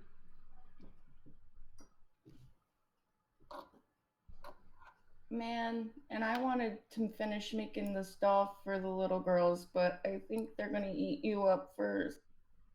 The creature just looks at you. He's saying that his sisters will want to eat.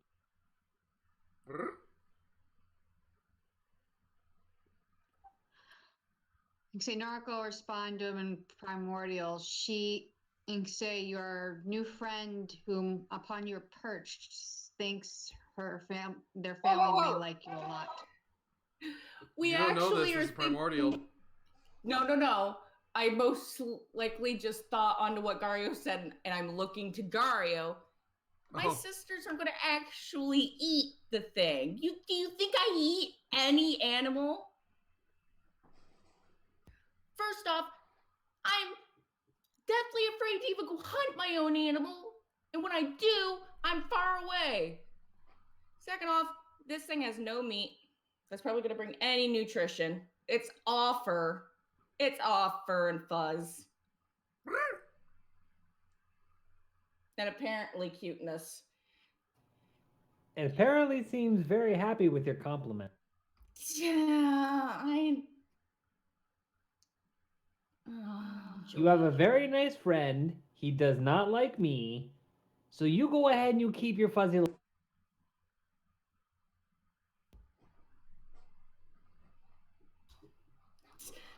Whatever. And it just keeps riding his shoulder.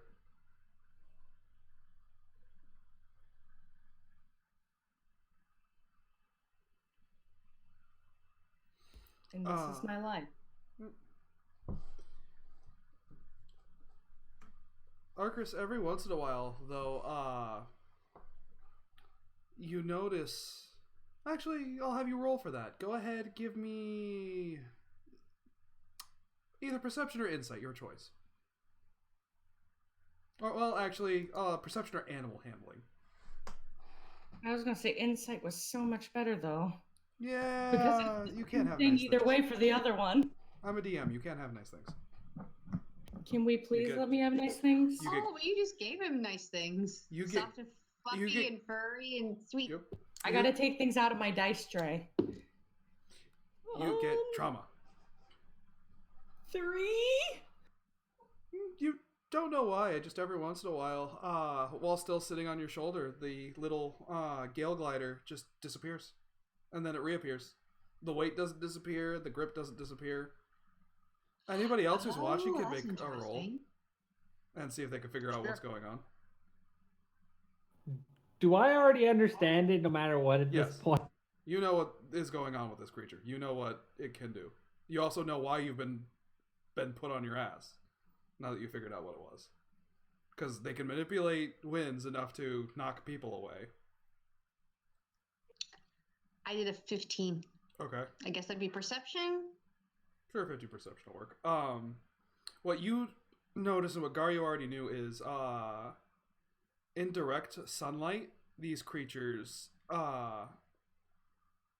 their fur becomes very, very, very translucent, and they use magic to make the rest of them translucent.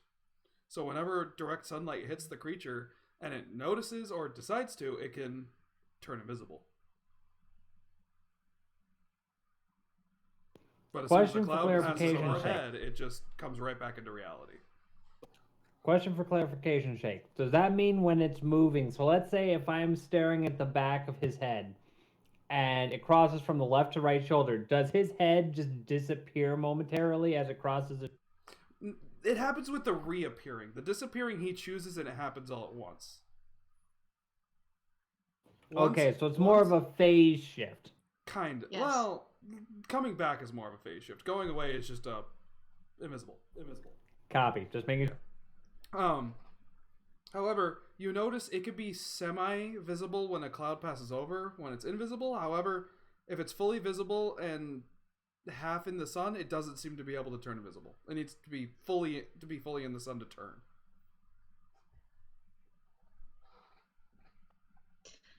While this is all going on, Nork might pull out his journal and start writing as much as he can down about whatever the heck this thing is. Okay. And I would imagine he might know what a sugar glider is. You know what a sugar glider is?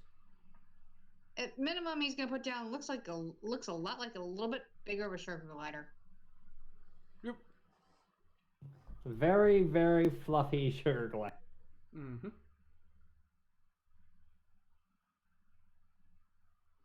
Yeah, no, this thing is the epitome of fluff. Like, the girl from Despicable Me would be shitting herself over this.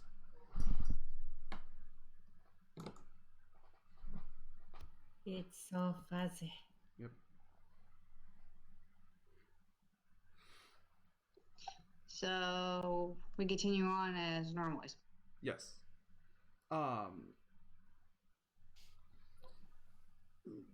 It is very boring going across. Nobody to really interact with. The path is only wide enough for one cart. Which of course is, I'm guessing, reserved for the cart to make it as easy as possible to transport the shell.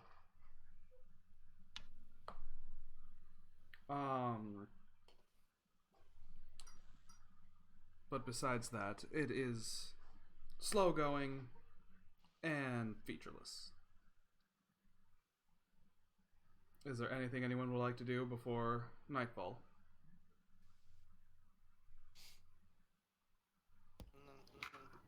Just for are we- clarification's sake, again, do I have to have my snakes been fed in the like 2 days I have not been making? When you're not here, I'm not going to. I got you. It, I make sure that for that reason too, because I mentioned it to him before.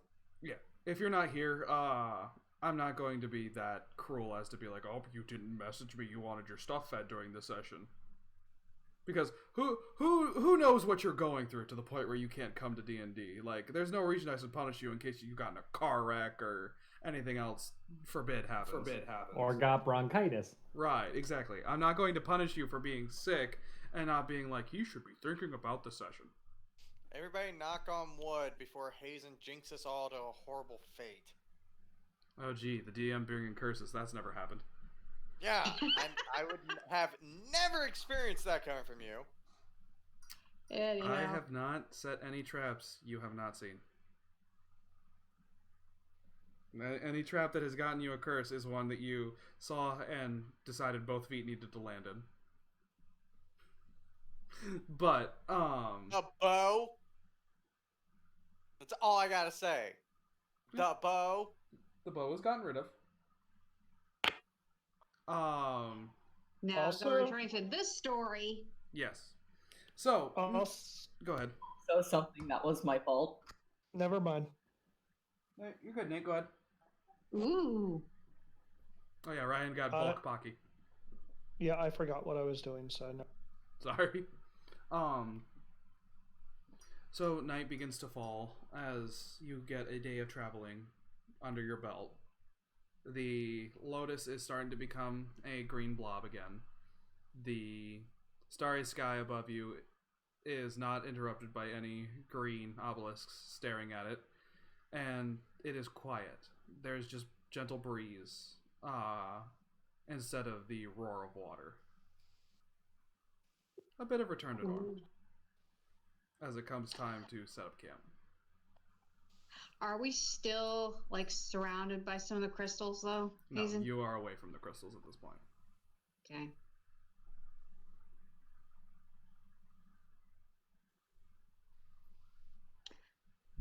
So, As we set up camp, so I'm gonna have Dante park it, okay. and then I want to go talk to Arcus for a minute. So Dante just, like, obviously he's tired from walking all day, but he leans down to let you down, and then goes ahead and sits down himself. Arcus walks over to you. No, Norik walks over to you. I'm assuming I'm just now putting my stuff down to start setting up tent. Yep. What's up, Norik? Do you still have a piece of the crystal from back there? Yeah, I have a few pieces. Why? I'd like to pay you to make something of one of them for me, just so I don't ever forget this area. You know I make jewels, right? Yes. Like I make rings and necklaces, earrings. It doesn't have to be anything truly ostentatious, you know. Coming from me, it But- will be amazing. Of course. He kind of just gives Yeah. a weary sigh. What's troubling you? You see him go to say something that immediately bites down on his tongue hard.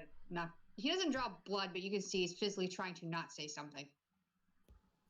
Nothing ever gets solved if you don't ask the mighty question.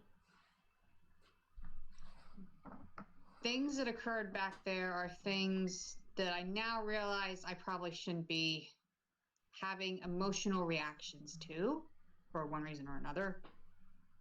So, but I figure there's also something I might be able to teach you given your new. And he'll kind of like gesture to where the sugar glider creature is sitting on your shoulder. Might be able to teach you to speak with it. Ah.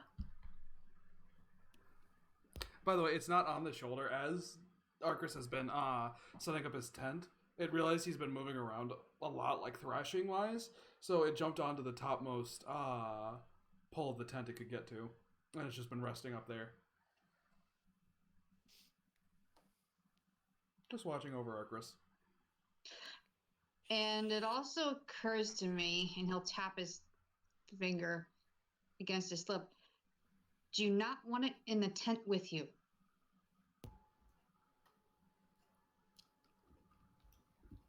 I think it's gonna want to be in there anyway. I can say I can at least ask it to give you a reprieve at night, if you wish. I mean, the real good guardians, as loud as you two are being, it might behoove you to, It might be you cut off at the end. I'm sorry. it might behoove you to deal with him. Yeah, I guess I'm just tempted to see where this goes between us two.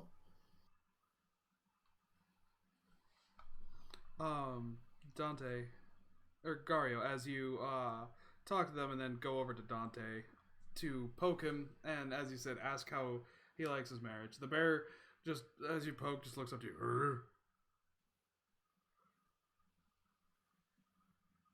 And then you ask how he likes his marriage. It's just, "Urgh." So the normal marriage, you're just really tired and wanting to sleep. He looks up at you and just like he spits a firebolt at your feet, not actually at your feet, but as a Volcanda, fuck you. And you know very much that this is one because you've seen many a monk get that, especially ones trying to deal with older Volcandas that don't want their shit. Oh, come on. You're gonna be that hurt about it. Come on, this isn't something to get hot-headed about. The Volcanda looks at you. And you didn't think that an animal could feel, greater range of emotions than hungry, angry, that kind of thing. No, you think this Volcanda is disappointed. Like it expected better of you. Not that it's mad. Not that you've upset it. Meanwhile, I'm getting ready for first watch. Yeah.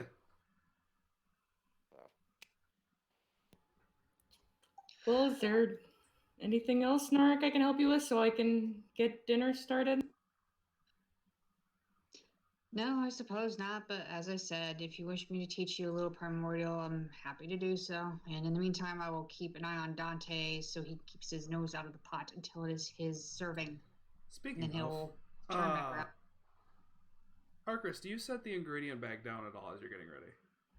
I haven't even taken off my crap, so I was You said assuming you I were was just setting up putting your the tent. though.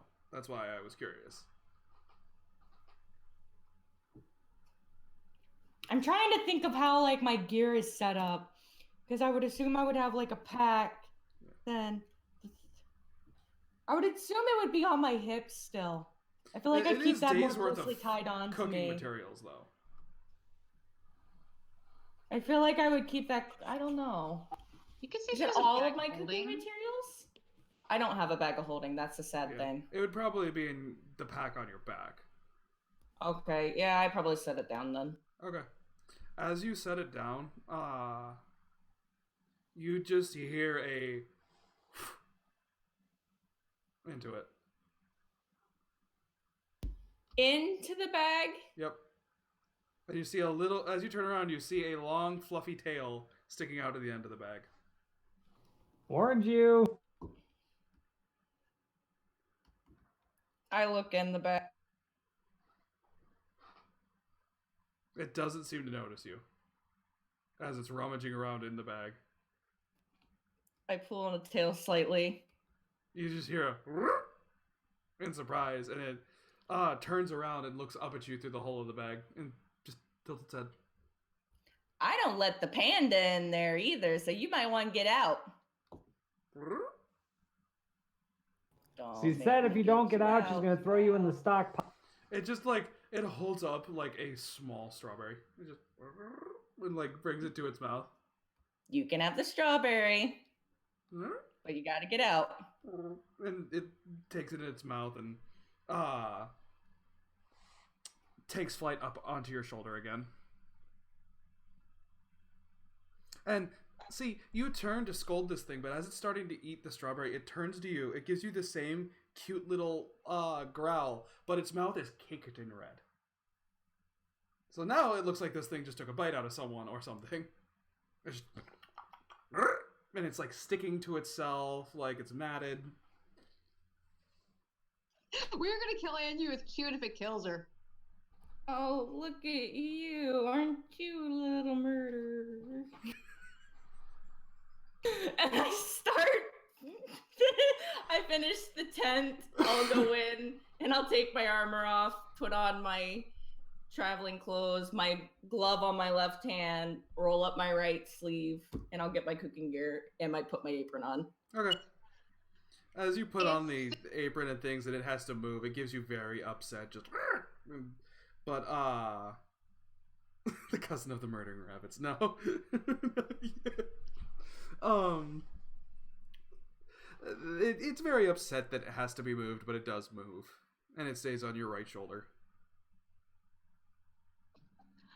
I will, if I see all this like chittering or whatever, I'll hold out my hand and say in Primordial, he's gonna make food for everybody, probably including you.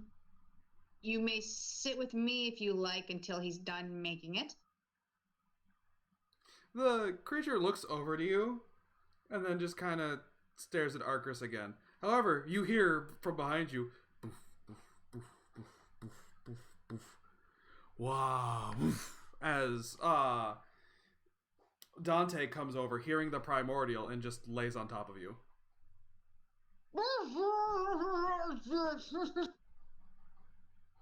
Hey Dante, that's not how you do that. She's supposed to be on top.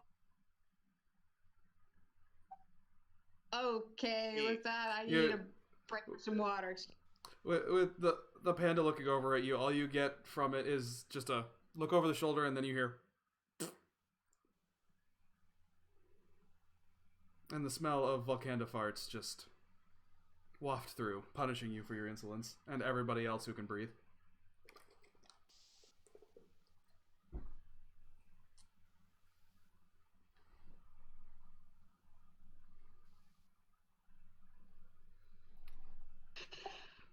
I would say Nork and say it's like, and say crawls out, and then at Primordial actually at Dante will say, we have to work on that. He looks at you, and you feel confusion coming from him, because you said in Primordial, come sit by me for food. And wait for food. And Primordial, if he kind of cocks his head at me, it looks like he points over at the little, and he points over at the sugar glider. The young one who is, well, at least not upsetting Arcus. Dante looks over at that thing after you're hearing you talk about it and after watching you interact with it, and he just lays on you again.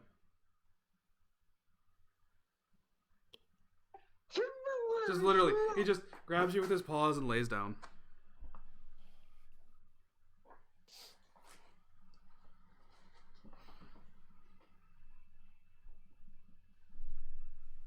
From underneath you hear Primordial, okay, I get it! Yeah, Dante just kind of leans up. Then eventually he just rolls onto his side and lets you back up. Just gives a tired...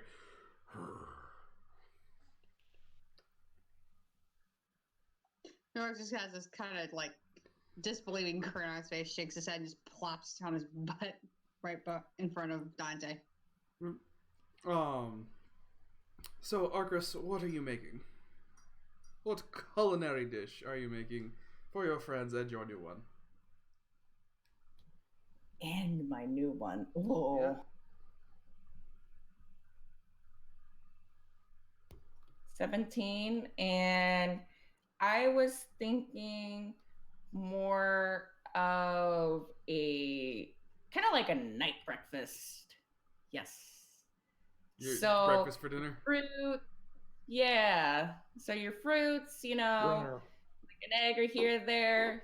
Mm. Wow. There you go. You don't have a lot of fruit left, as that wouldn't have lasted long, so it was used up front. But you do have some, and you make up some eggs, scrambling them because it's the easiest way to make them in mass quantities. You fry up some meat. The glider seems only interested in the fruit. The fruit was mainly the glider. Mm-hmm. And whenever you're not paying attention, the glider is trying to move down your arm in order to grab some fruit and try and climb back up with it. Can't you wait till it's ready? So for anybody who's watching, you just see Arcris cooking every once in a while, and then you see him moving his right arm far enough away that this glider can't grab the fruit, at which it chitters at him, well, obviously wanting the food. You can wait your fucking turn, damn it! And it keeps running up and down his arm, depending on... It's an interesting show. Dante was bad. Shit. It's an interesting show with dinner. Also, as you say that, you just hear a... No, Dante, you're good. I was just meaning about how you love my food. And Dante just snorts and lays back down. I was gonna say Nork and Primordial say patience, young air elemental. It hears you. It still doesn't put a lot of stock into what you're saying. Because what you're saying means it doesn't get an apple. Or any other fruit. I finally just let it go in there. Yeah. I just give up. Oh no, it can't fully reach, so after a while you could just side saddle around the pot. Or you could listen to Sacred here and give him a nibble.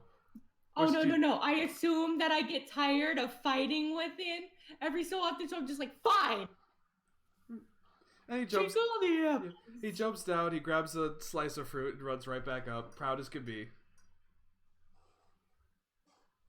Okay, continue cooking. Mm-hmm.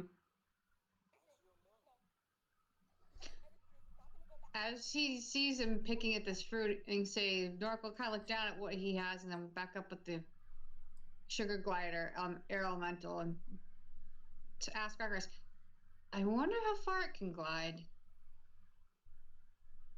Gario knows the answer.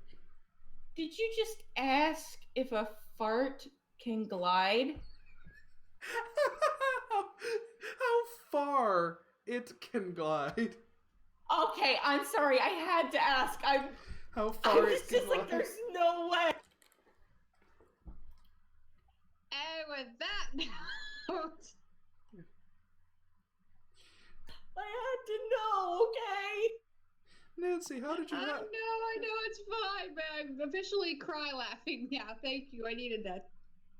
You're welcome. This is the life of me presenting. Sacred asks if the sugar glider has bad behavior or if it's just being spoiled. Both. I mean, Arcris doesn't know the difference. Arcris has never had a pet. This is new. Please, This is if you've had you'll younger stop. siblings or younger cousins. Everybody knows what spoiled means. Oh, his sisters? Arcris' sisters are spoiled. Yeah, they're probably spoiled, but Say they hello. will be Yeah. spoiled eventually. Speaking of Arcris fluffy likes it. animals, Sacred, there's a real one. That's little Freya on Brad's screen. I'm not gonna lie, I wanted to interrupt back when Freya was like on the chair looking that way, and I just wanted to go, and everything the light touches is art. As Freya just casually bats at his head. Oh, and now that attention has been drawn, we just get to see the tail. Oh, and there's the other one. Oop. It's a Yeah, fluke. he wanted the attention now. Oh yeah, and now our dog. I think I miss Teddy. anybody who has an animal here, I should speak for Angie and Brad. Both animals are rescue. So that dog you See if you see. can go get Abby if Dad would allow it, Ryan. Nuts. No using animal for stream views, not today. We could do it for Teddy. She's dumb. And yes, I'm allowed to say that. She is legitimately dumb. Like, a vet told us she's not, fully functioning. Yeah, mentally. Yes, Sacred, to So answer your question, yes. Yes. But I just wanted to be sure. I'm not bullying my dog. I love my dog. She's just not smart. But anyway, as we have gotten so far off topic that it's barely D&D anymore, the sugar glider grabs its snack and continues eating. Arcturus finishes up with making breakfast for dinner. Gario antagonizes the bear. Norik gets smushed by the bear. Arcturus annoys the bear. Corin has nothing to do with the bear as he gets ready for work, for his watch. And Jay, what are you doing? Going to bed. Jay doesn't bother the bear. That is 2 out of, let's see, 5 people that have not bothered the bear. I'd like to pull out a metal straw and start spitting spit wads at the bear. And I'm kidding. I was going to say, where did you get a metal straw first off? Rude. Yep. He's one of those Corin, you Visco big bad girls. bully. Yeah.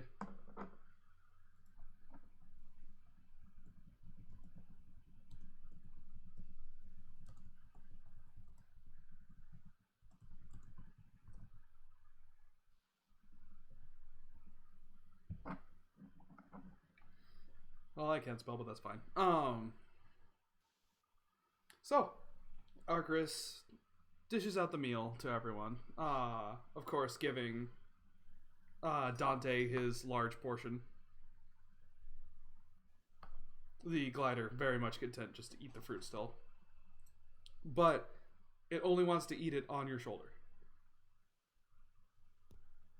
Then I'm just eating away Okay. at my own food. I'm actually going to eat one of my rations as I feel bad, and I am going to give my portion to Dante to try and get him to be not pissed at me.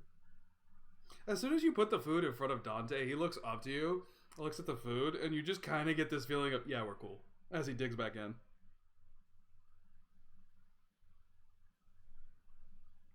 Do not piss off the pyro bear. Probably a smart idea. Norik looks down at Dante and kind of like in a chuckling Primordial says, "Doesn't take much, does it?" Oh, my computer just messed up. Well, what the... One more time, Twitch chat. Come on. It's alright, we'll try again. There we go. 3 strikes. 3 strikes and I can actually post to Twitch. Hallelujah, ladies and gentlemen. It's almost like I can run a stream. Notice I said almost like. But yeah, the bear seems to be appeased. Yeah, Twitch is twitchy. Corin, is there anything you would like to do before you start your watch and everybody around you goes to sleep? Just make sure that, my weapons are prepared. Okay. Oh, is anybody going to make sure that Norik takes off his armor before he goes to bed? As that was a point of contention. I'm going to be So- up during the first watch, but I'm going to be working on one of the doll that I have. Okay. Do I have, oil for my armor and, extra just because, I constantly... You've take got care of it? tins of fat and grease, basically, that you use every once in a while. Okay, I would like to pull out a spare tin and just chuck it over towards Norik. Not trying to hit, I want it to land right in front of him. Okay. Do I need to roll for that, or is No. that just one of those? Unless you're trying to Okay. hit him with it. No. And I'm just going to say, taking bad care of your equipment means it won't take care of you.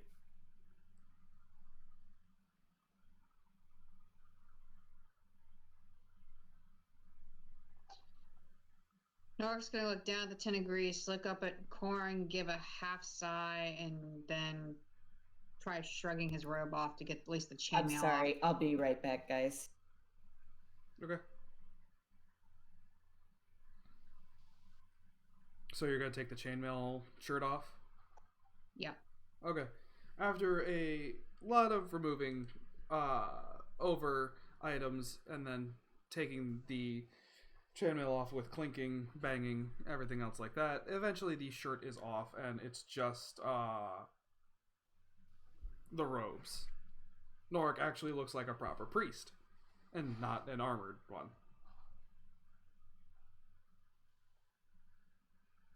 Then he'll start putting layers over it. Uh, Then he looks down at what he's doing and then realizes probably should start taking off the rest first, but he wouldn't have the first clue how to. He doesn't think he brought a brush with him to do it. Okay.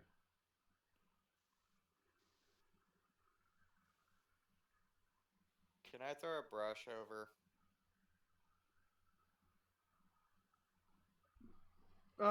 You could throw one to borrow. I'm gonna say you don't have an extra. Ah.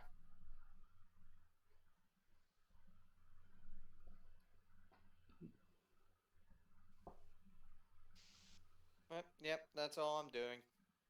Making sure my equipment's taken care of. I wouldn't take my armor off. Yeah, I just Understandable.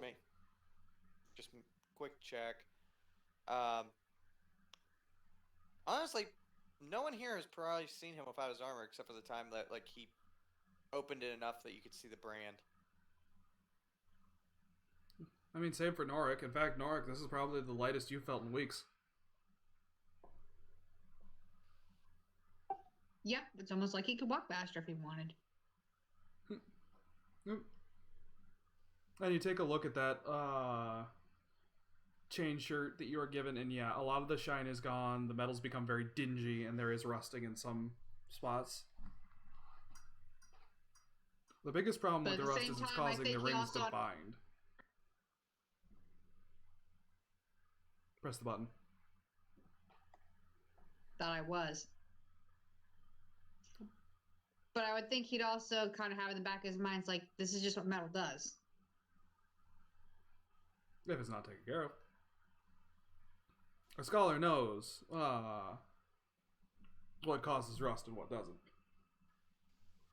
Right.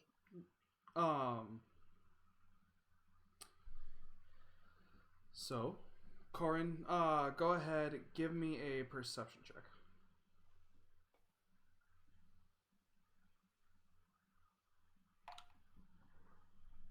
18. Okay. So far, you don't see anything.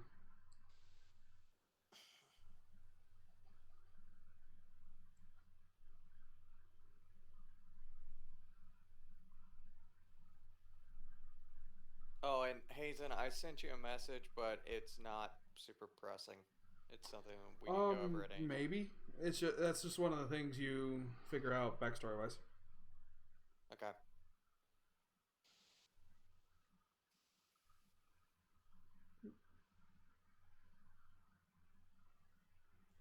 Alright. So, with the 18, you don't see anything. Sorry, I'm kind of waiting for Arcus to get back because Arcus wanted to be awake during this watch.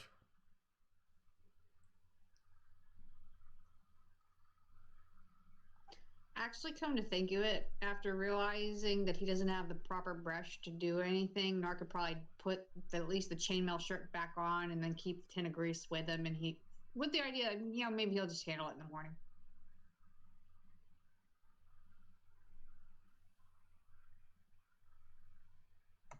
Did you happen to hear any of that, Hazen? No, sorry. Did you ask? Puts the chainmail shirt back on because he realizes it's probably just better if he deals with it in the morning. Okay, sure.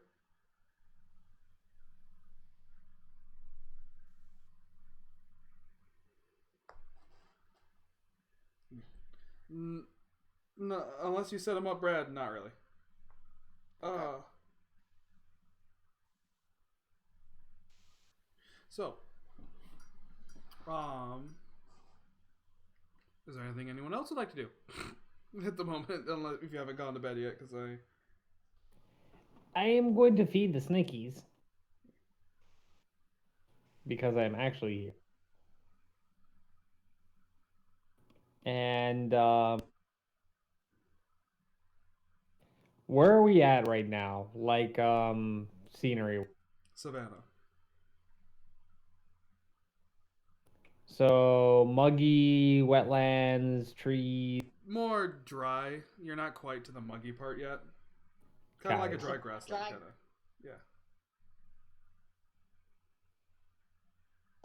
Yeah. Is there sand? Some.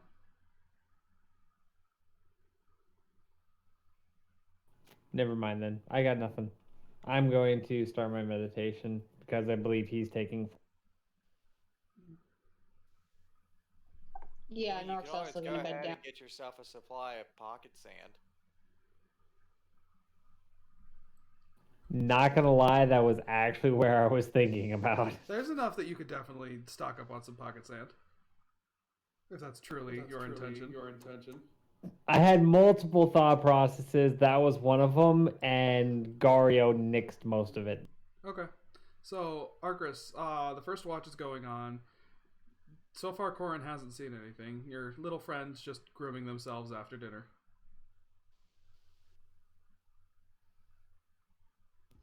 And yeah, I want to work on that doll I have. Okay. I was wanting to know if I can take also the gems that I have to make into earrings for the doll to put on the doll. You could do that, considering they wouldn't have to be overly complicated. I'm not even going to say you have to roll for that. It's the only thing is the time taken to make the gems into two tiny versions, like little specks. That Yeah. doesn't take too long. I think I have to make the gems and the holds because I don't have holds small enough for it. Yeah, but making a hole that small won't be too big a problem. Because it's not like you're trying to make it look great. You just want it to look like a pair of doll's earrings. So do you just want the jeweler? You can do a jeweler roll just overall. I mean, I would feel more comfortable to do a jeweler roll because I'm trying to cut the green stone. The green... How much effort are you trying to put into this? Because if you're just trying to make it toy-worthy, you don't have to roll.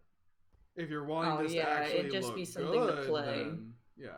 Well, I mean, I want it to look good at the same time, but yeah, it's supposed to be a toy. Yeah, if it's supposed to be a toy, then that's not a problem. If you want it to look better than just a toy's earrings, then you roll. She wants it to look like Barbie, not Barbie knockoff. Ew, Barbie. Ryan Sacred says Yeah, stop yawning. just for that, I'm not rolling.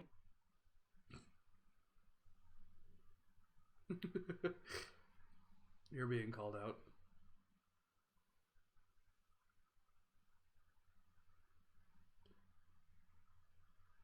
So, you make the earrings for the little doll.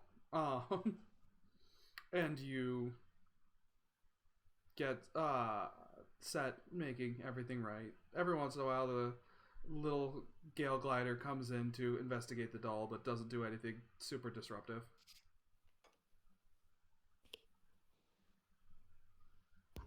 Yeah, I'll do that. I'll see how Deez is doing, if Deez is hungry. Okay. You haven't introduced Deeza to this little creature yet. Not yet, but I'll bring Deez out. Okay. So you bring Deeza out. And what do you say or do? All right, so Deez, this is a new friend. You feel this sentient axe sense the creature nearby you, and you hear nothing whatsoever, but the axe across the middle, usually where the mouth forms, there is no mouth right now, but a pink line appears.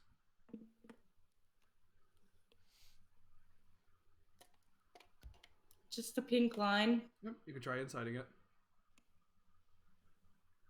It's got a quash. 15. You have a feeling Deeza's silently fangirling.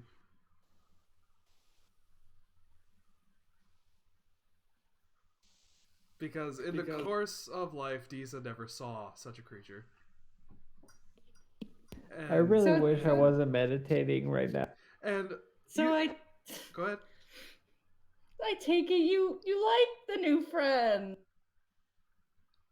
Hours Well, I guess we can name it Sacred then. Pet. Yes. Fun. So Which now is Arcus for you have fuck. now you have a Gale glider named Sacred, which Sacred also says do the boops. Says it's her first time with the cuteness.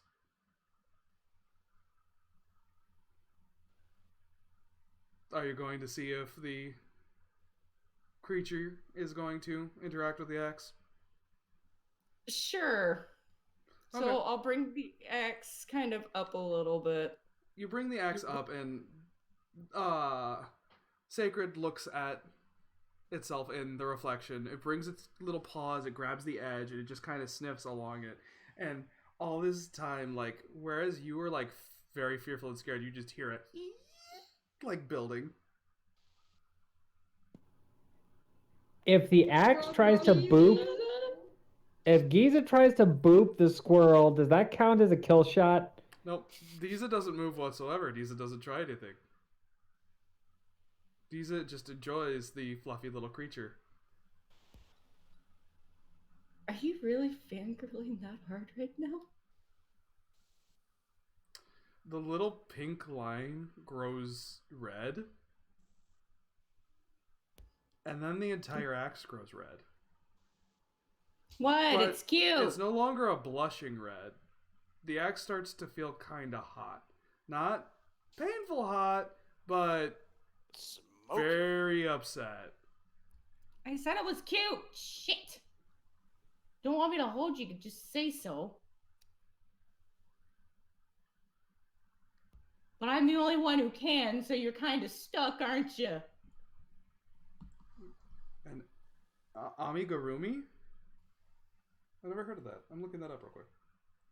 It's a Japanese crochet stuffed toy thing. If you could actually pull that off, Sacred, like, you don't even have to send it to us. Just send us a picture of it so I can post it, because that would be amazing. I would pay you one for one of Dante Sacred. She will. She loves getting stuff like that. Anyway, back to back from squealing and on at this kind of stuff. Already have a pattern saved. That's great.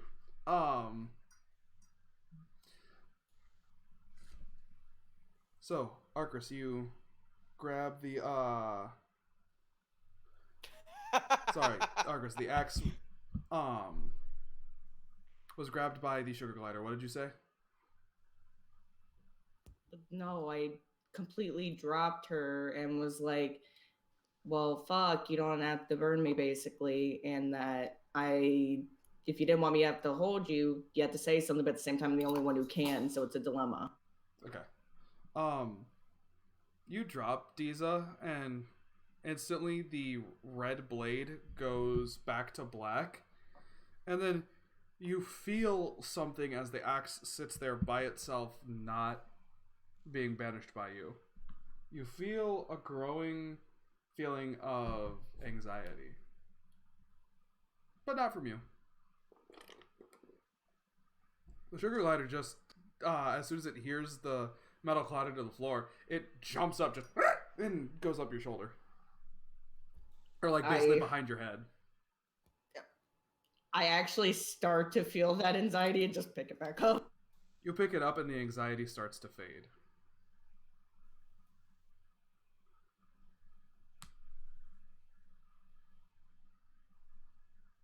And then I'll just make her go away. Just Okay. And in black smoke, the axe goes away, as well as the any feeling of anxiety that was still left. how long into the watch has it been? We'll say it's been about 2 hours.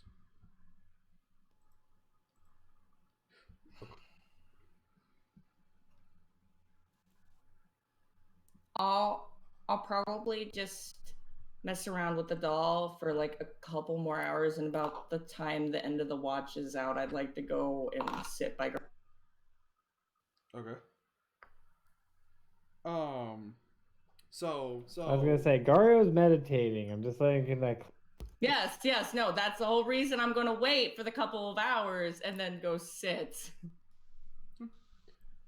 So after 2 more hours pass, Gario does wake up, and Corin, your watch is over, unless Gario is expecting you to pull a double. I've done it before.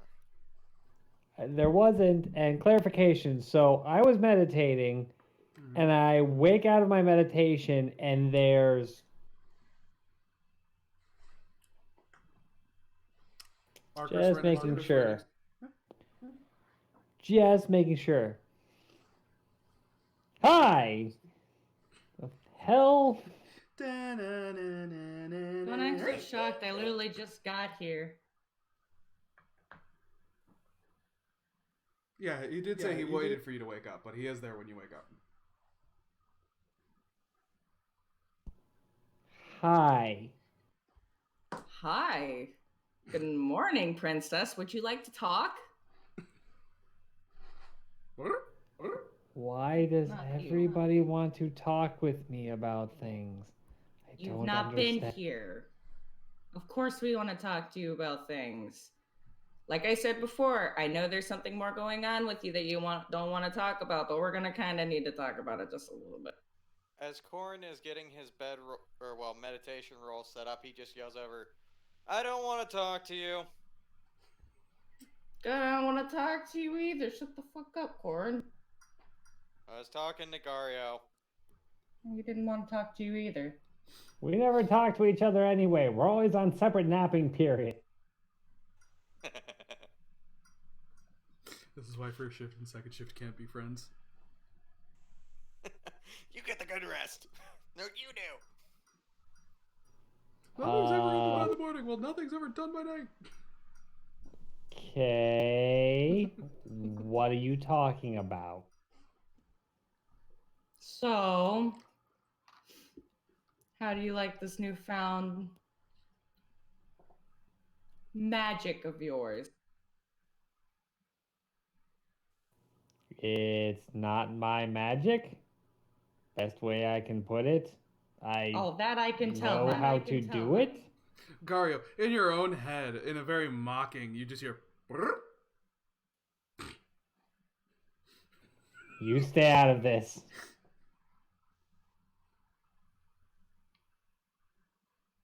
I am not the controller of the magic. I know no magic. I don't know what you're talking about. Really, I really don't understand how I do it. Is easy way to explain.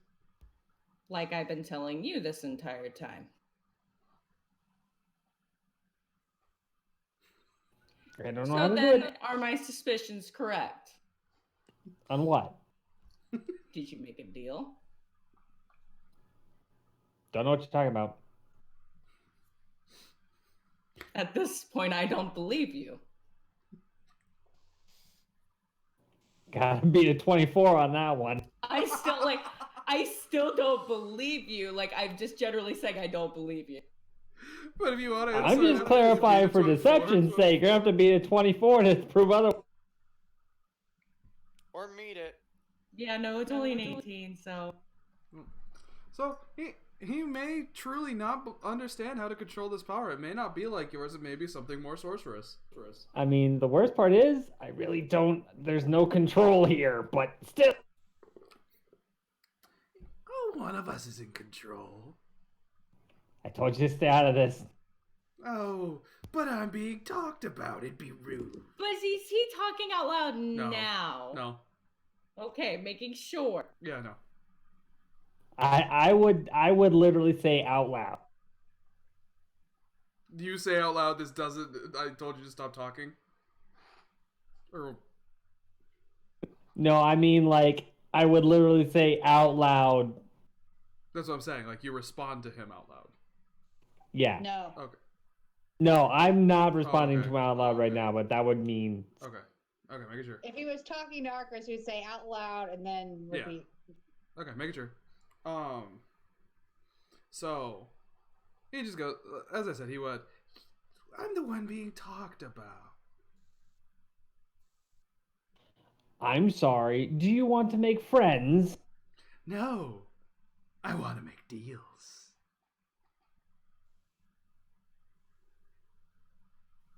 Me and you already have a deal.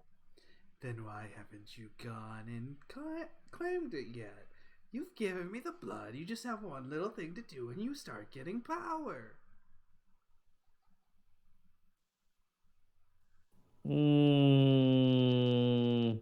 I'll think about it. I know you will. I know what you'll think too. I'll know the answer before you. Yes, oh crazed one, almighty knower of fucking nothing half the time.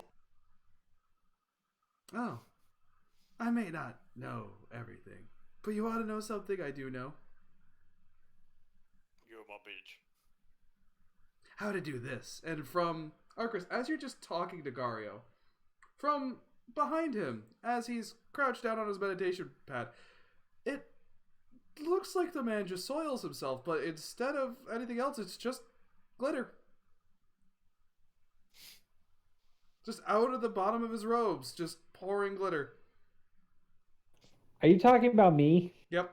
The image Just in making my sure. mind And it's right getting, now is like I said, it is perfect. this I glitter hope you is know, in your pants, it is in your shoes now, it is all over your robe. It's going to be 30 years before you get rid of it, maybe. I literally just see these in Yep. my mind, these two man-bunned humanoids sitting down, talking, and then the robes of one just Yep. and there's glitter. And it is. It's accompanied with a.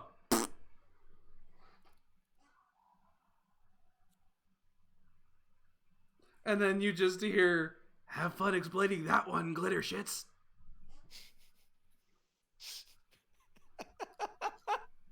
Come on, it's time to go let the dogs At which Well point, then. yep. At which point, the voice disappears like you ask.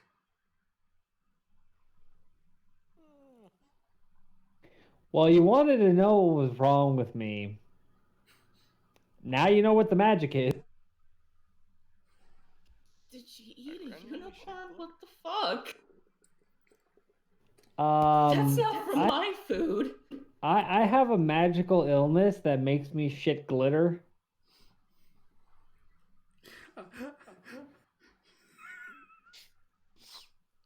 It was cast on me. It was cast on me by some unknown entity, and there's nothing I can do about it. It just happens sometimes. What did this entity look like? I don't actually know still. Oh, really? You just know that an entity casted a curse onto you that makes you shit glitter. Librarian of knowledge. Sometimes I highly doubt that. And I just get up, I'm going to bed. It goes to my. I still So- believe. Am I still shitting glitter first and foremost? You didn't actually shit glitter, just basically around your butt cheek area, a bunch of glitter spawned into creation, and gravity took care of the rest. I just wanted to make sure. Yeah, no.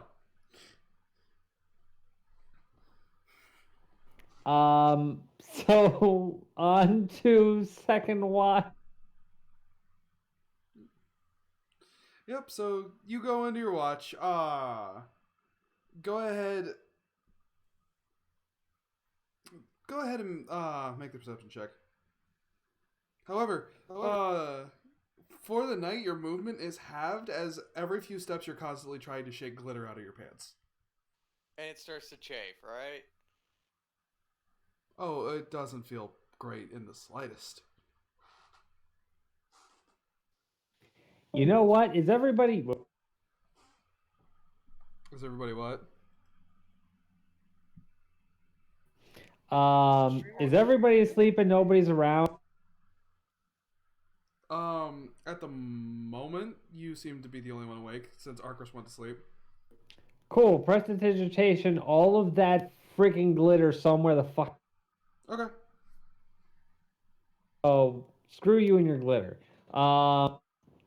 And 22 The glitter on the pad and off of your body goes away, but the glitter in the pants seems to stay.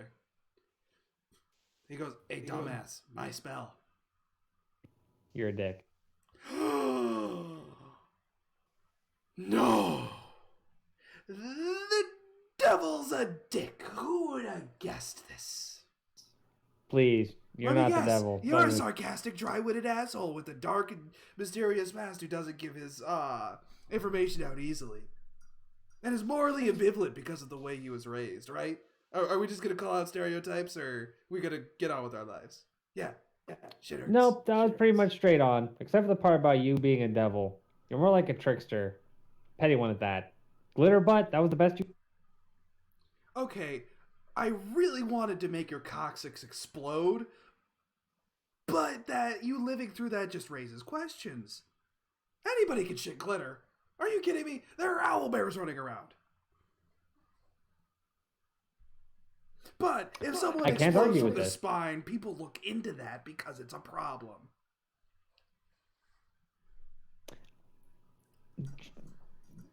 I can't argue. I know you can't. Oh, there's me. Anyway, 22 on roll for perception. Not a. You don't see anything other than the blaring regret in red glitter. When did it turn red? I never really gave it a color. I was gonna say, like, am I bleeding? No, Am I like rectally bleed? nope. I actually envisioned silver glitter when you said that, honestly. Tell you what, I if was more anybody- worried if that this anybody- glitter was made out of like really metal. read I thought of the multicolor. What colors did you rainbow imagine the glitter glitter being coming made? out of his ass. Anyway, so you said I see nothing except for regret. Yep, nothing but the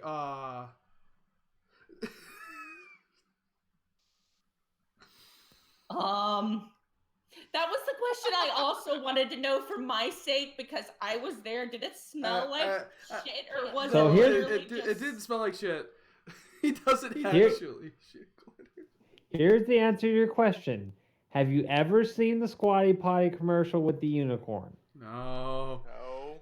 Yeah. No. I know exactly what you're The talking moon about. can be an eldritch yeah. abomination, but that's as eldritch as I go. We don't bring in the Squatty Potty unicorn, the We already did. Too late. like beginning of all eldritch abominations.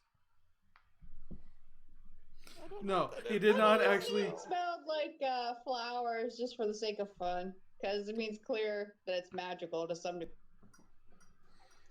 I mean, what I do you have? imagine It it smell like smelled roses. like cotton candy myself. Anyway, I'm just gonna. Can we continue on through the shift now? The only thing is Yeah, like broken, if finally.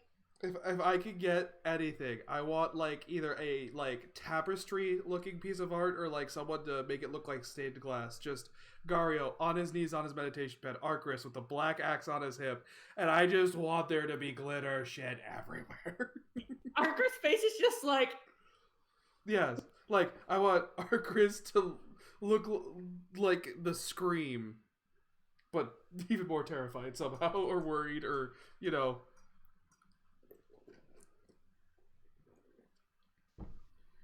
But anyway, so besides some glitter giving you a little problem, you don't really notice anything else. On the third shift, Yep, which is again you. Unless do I have to worry about any more glitter? Oh, you're still shaking glitter out. In fact, sometimes you're like, okay, I think I've gotten to it, and then you'll shake your leg and just another poof.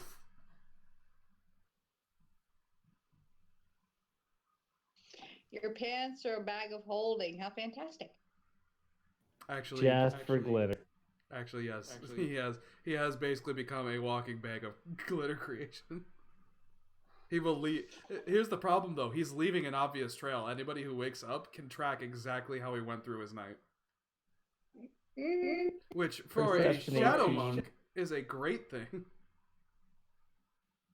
Perception We 18. broke the audience, Hazen. Yay! We've broken Gario. We've broken the audience. Today's a good day at D&D. With a I'm perception pretty sure 18. you broke Arcus too. Oh, that is true. Of course. You made him take an animal. I know. It's great. I'm forcing character development. It's like Disney. You can get great characters and story out machine-wise. So, Gario, all you notice is, yes, it made a very obvious trail. You don't notice any creatures or anything like that. It just kind of makes you stop and think, I can't do this if I want to stealth.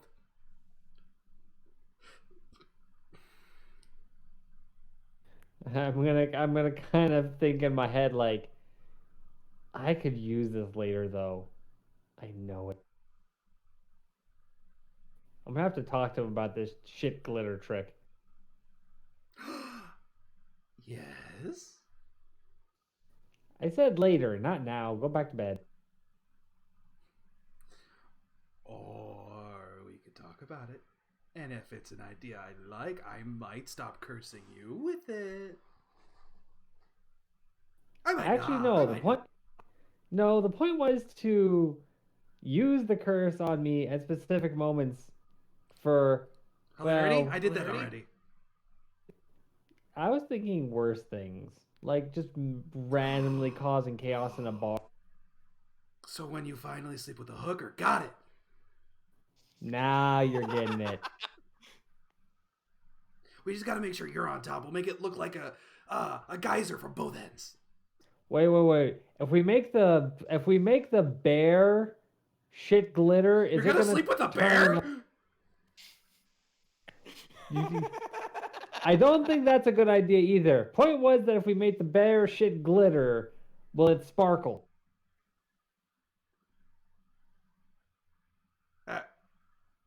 What?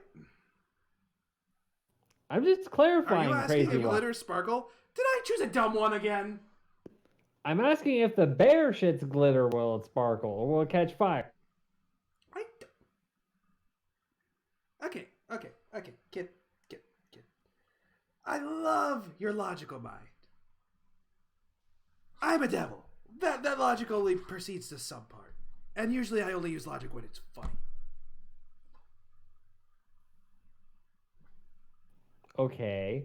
So the next time I come up with a really messed up idea, you're gonna help me. Yes, absolutely. You want to do something evil. You want to do something bad. It's not going to get us killed. Fucking yes. You want to rob a church. We'll rob another. You want to rob another church. We'll rob a church. That's part of the reason why I liked you. You were church robbing.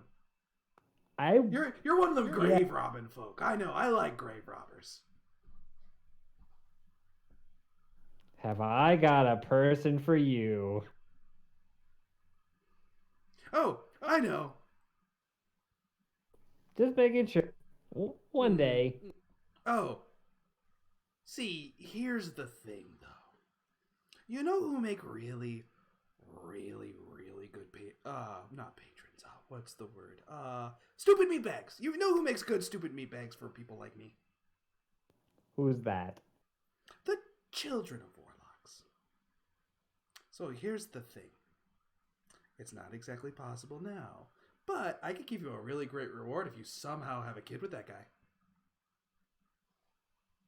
Or the Moon Girl. The Moon Girl seems interesting. It'd probably be easier, but she's not all there. I'm gonna stop you there. You want me to make a kid by sleeping with a dude? I didn't say it was an easy process. But, I mean, you are a monk, right? You know what? I'm just gonna hold on to my vow of celibacy. Or like, I'm gonna hold on to my vow of celibacy here. I'm not saying that I can't make it happen. I'm just saying that I'm not fucking a dude. That's messed up. I mean, you've seen those weird bulges. Like, we're not sure. That's a dude. That is We're a dude not with sure. very big Okay. chesticles. You know how we're gonna tell? You No, how? are gonna stealth over and peek in the tent. No. Yes. Negative. Yes. I refuse. Look at me. Look in the book. I'll pass. Why would I want to look in the book after what you just told me? Why would I want to look in the Make book? a wisdom saving throw. God dang it. And so it begins. Wait. Is this a charm? Yes. Screw you, I'm a wild elf. Any elf gets advantage on the charm. Which basically means you roll twice, take the highest number. For those who are watching who may not know, 20 flat 20. Dirty. Nope. That's actually exactly what the problem is. What? Oh, Sacred Circle. Oh. This fiend decides it's done with your mortal bullshit of having an opinion and rights. So it just basically puts his thumb on the control button and goes, tent. And you are along for the ride as your body goes towards the tent. Quietly, silently. Go ahead and roll me a stealth roll. Roll us a stealth roll. Please roll a 1. Hazen, look at your I'm gonna put my messages. camera on it just in case if I hit low.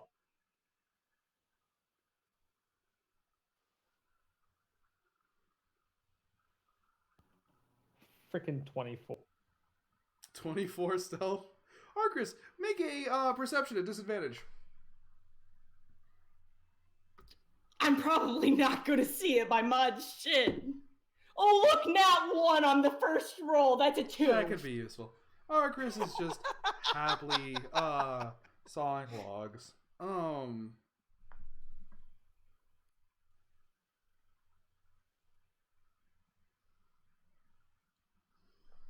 Or no, did I already... Angie, look at your messages real quick. Did I already have you do that?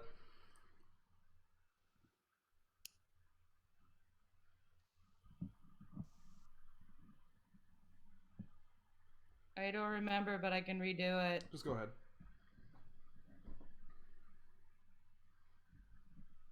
And just text me.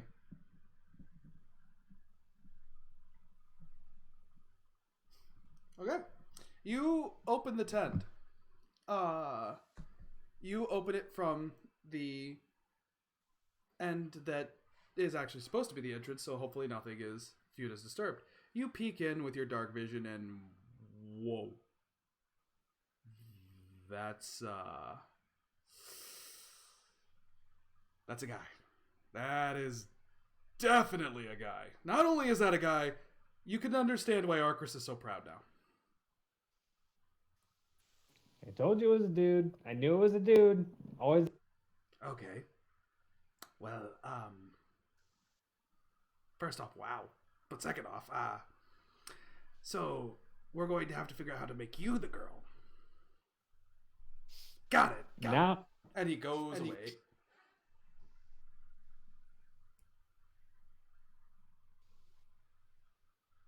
I'm just gonna walk out of the tent. Okay. And even though we got a late start, I think that's a good place to end it. oh, So- no, Oh, there's really? so That's a many good place to- more. We got some more stuff. Oh my god. Yep. So Arcris got a little friend. Gario saw Arcris's not so little friend. Little friend. Actually, there's one more thing you're missing that he also saw. Oh, that's right. After getting overseeing that one part, you do notice that almost the entire left part of Arcris's body is covered in blunt trauma scarring. you realize that Arcus has been purposely keeping his left side covered. And we'll save that for you to figure out. But now is when I'm going to call it. So, thank you for everybody who came in that raid. Thank you, Sacred, especially. For joining us. Now you've got a little friend named after you. You are obligated to watch. Thank you. Kendrick is ready with you. Sorry, I Pam. was late. Oh, you're fine. But it was absolutely great to have you. I'm glad we entertained you. We usually do this from 8 p.m. Eastern Standard Time to 11 p.m. Eastern Standard Time, but we usually run late, or we run without a few people. It just happens. It's D&D. Every once in a while, we'll do a Sunday stream. Usually those Sunday streams are just recaps of the episode, giving the audience a chance to really interact with us in a way that there isn't a campaign going on to distract us from. And then sometimes they're going to be something like this. For a bit of a Christmas special, we're going to talk about how Jay and Gario are going to steal someone's Christmas. That will be coming in the future. Because we need those Baker two. says every day or certain days.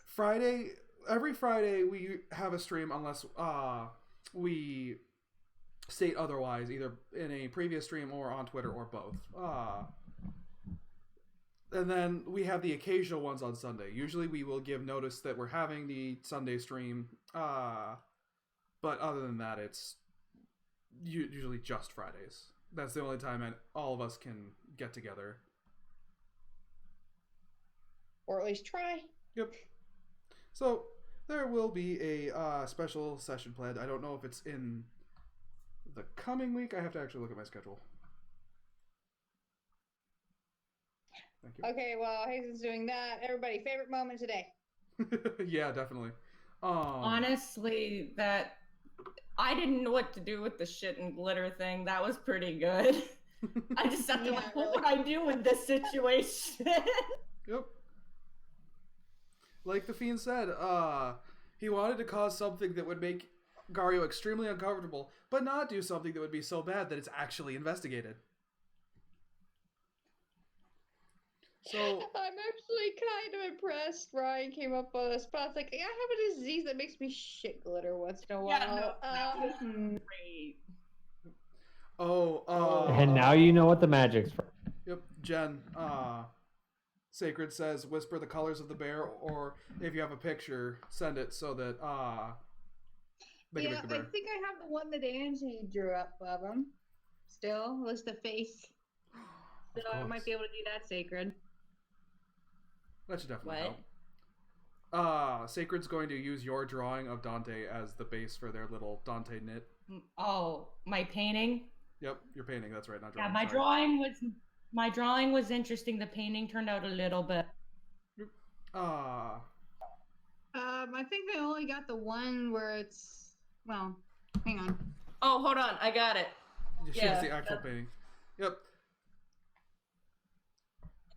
Try to take a picture of it, Sacred. That's all I can do right now. Just email it to yourself, and then you'll be able to save it on whatever device you have Gmail. Or send it to, that way I can or try send it to maybe. someone like Angie or myself via Facebook Messenger, and then you can just save it from your computer off Messenger if I you want already to do it have faster. that, but the trick is I don't have a way to get it directly to Sacred. I don't know her email, etc. But we'll deal with Yeah. that shortly. That is true. So if you ever want updates from us, the Twitter is a bit weird. It's down in the description below, but it's at Performance Roll, not Roll Performance, because I didn't know how Twitter things worked, and I'm not going to go fuddle button around with it to try and fix it. So it's going to be backwards, but why should anything work right? And here I caught on Twitter that I thought Gario was going to tear into everybody, and it turned out to be Jay. Boy, I called that one wrong. Yep. Sacred has their Discord link on their Twitch channel. And your channel is the same as your name? Yeah, that's everybody's. In fact, I think you should just be able to right click on them. Well, I'm using OBS, so that wouldn't really work. You can just click on them and then it'll pull up Whisper. Okay.